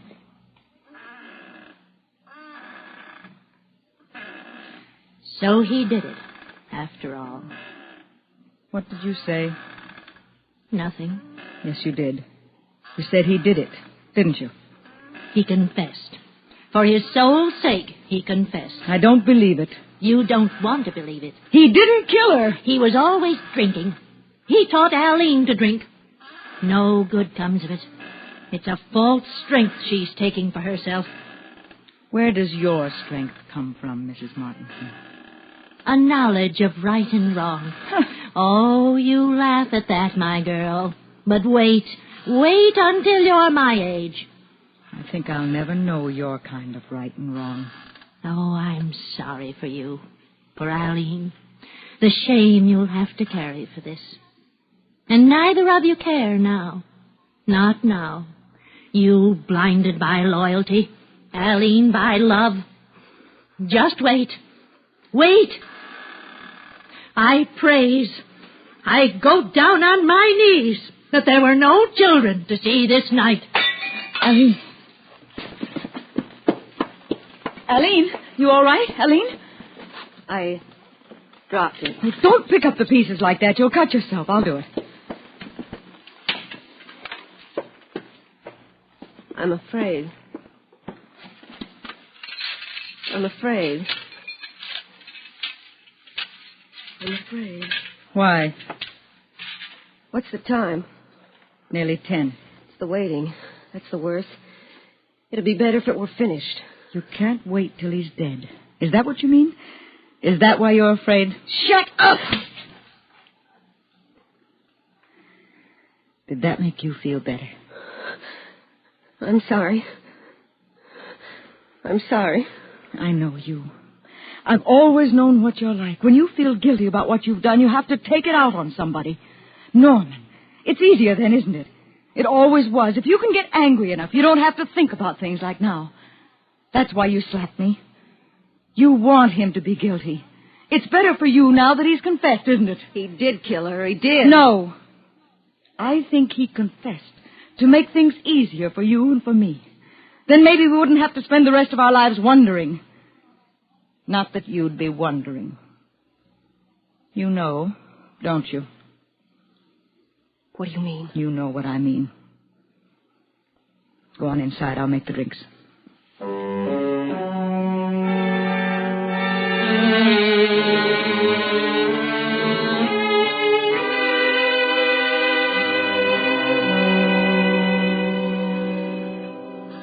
A 1,000 shall fall at thy side, and 10,000 at thy right hand, but it shall not come nigh thee. Only with thine eyes shalt thou behold, and see the reward of the wicked. They'll find out who really did it. No matter what happens to Norman, they'll find out who did it. They already know. Do they? You said that before. As if you know. How can you be so sure? Do you know more than the police, than anybody? It's 10:30. In half an hour. Half an hour, a man's going to be murdered. An eye for an eye. At 11 o'clock. We'll just sit here and it'll be like New Year's Eve. We ought to have the radio on so we can know the exact time. But it takes a little while for him to be pronounced dead. Completely dead. What is it, a minute? Minute and a half? Do we drink a toast at 11 or 1 minute after? Oh, you should be put away. Talk like that. You're out of your mind. Somebody else will be sitting, waiting. There isn't anybody else. Why don't you be quiet? He did it. I've wanted to believe he didn't, but I know. He said he did. I'll go.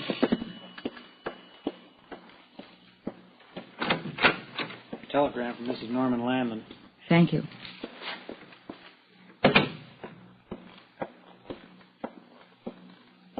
It's for you, Aline.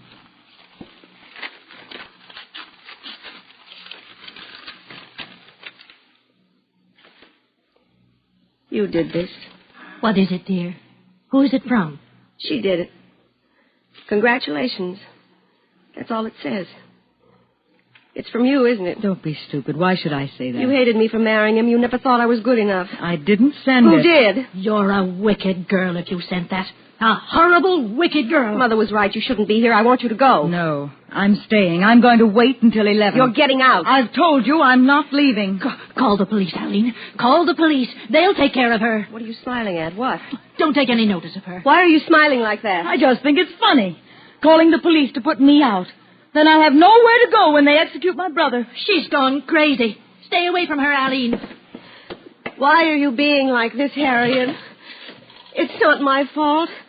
I can't help it. I want to hear you say you believe he's innocent. I'm waiting for that. Operator, get me the police. Harriet, will you go now? No. Mother, hang up. I'll do no such thing. I said hang up! Oh, you hurt my hand. I'm sorry. Bad enough as it is. We don't need any more business with the police. You hurt me. I'm going to my room. When you've thought it over, you may come and apologize.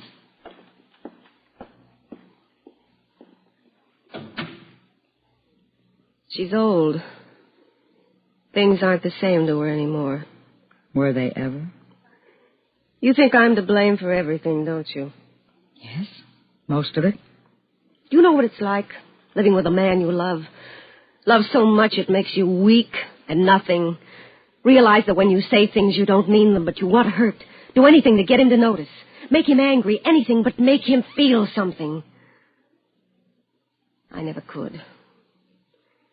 You think I don't know why he started going with that woman? I understand. I don't want to, but I do. It's the lack in me. Just the way he said in the diary. It's 10 to 11. I hated her so much I could have killed her. I thought of killing him, but he wouldn't have cared. You'll be even with them both now. You can't understand how I love him. There'll never be anybody else. There's somebody else, all right. No. We're a lot alike. The hold others have over us. Norman and I, you and your mother. It's not good to be that close, not for anybody. Norman and I had each other.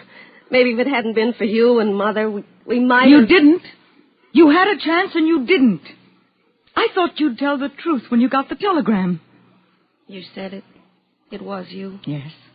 I hoped it would make you tell before it was too late. Aline? Aline? It's nearly 11. I forgive you. I forgive both of you. We must all pray together. You pray, Mrs. Martinson. I'll watch you. Hello? Yes, Mr. Mailer.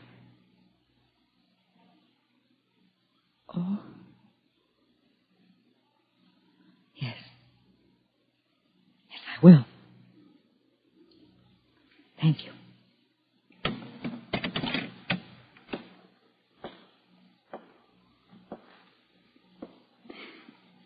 The witness arrived and identified the woman from a picture.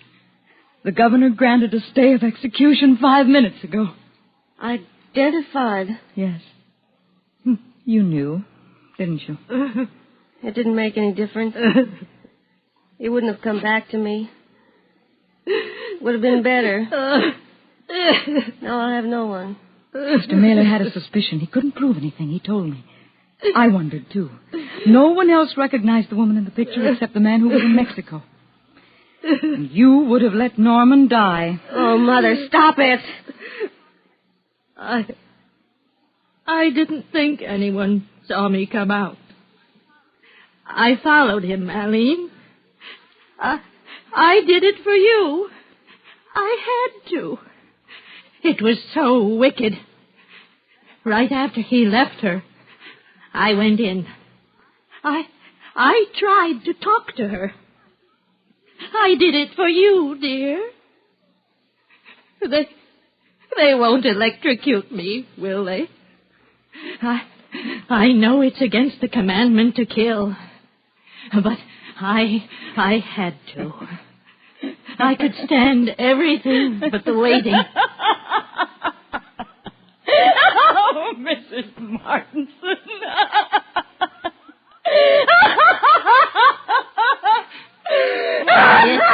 Harriet.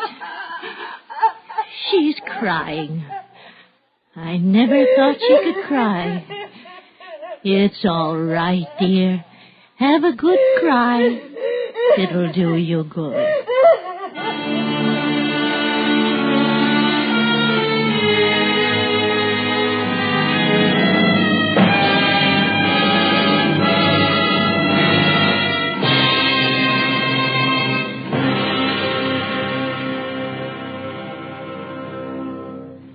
Suspense, in which Vivi Janis, Paula Winslow, and Charlotte Lawrence starred in tonight's presentation of Waiting. Next week, the story of a man caught in a mine shaft, trapped by his own conscience. We call it The Digger. That's next week on Suspense.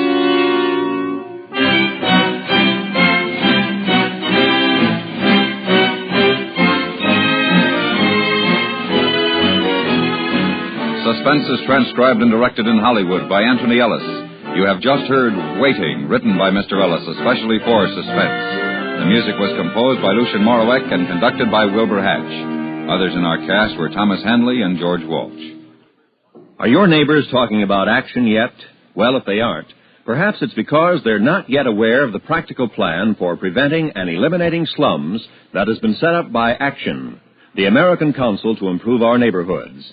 If your friends and neighbors are interested already, CBS Radio urges you to join their efforts to keep your community from running down. But if a slum fighting program has not been organized where you live, why not write to Action, Box 20, New York 19, for a free leaflet that explains what can be done to prevent your neighborhood from falling into disrepair. That's Action, Box 20, New York 19.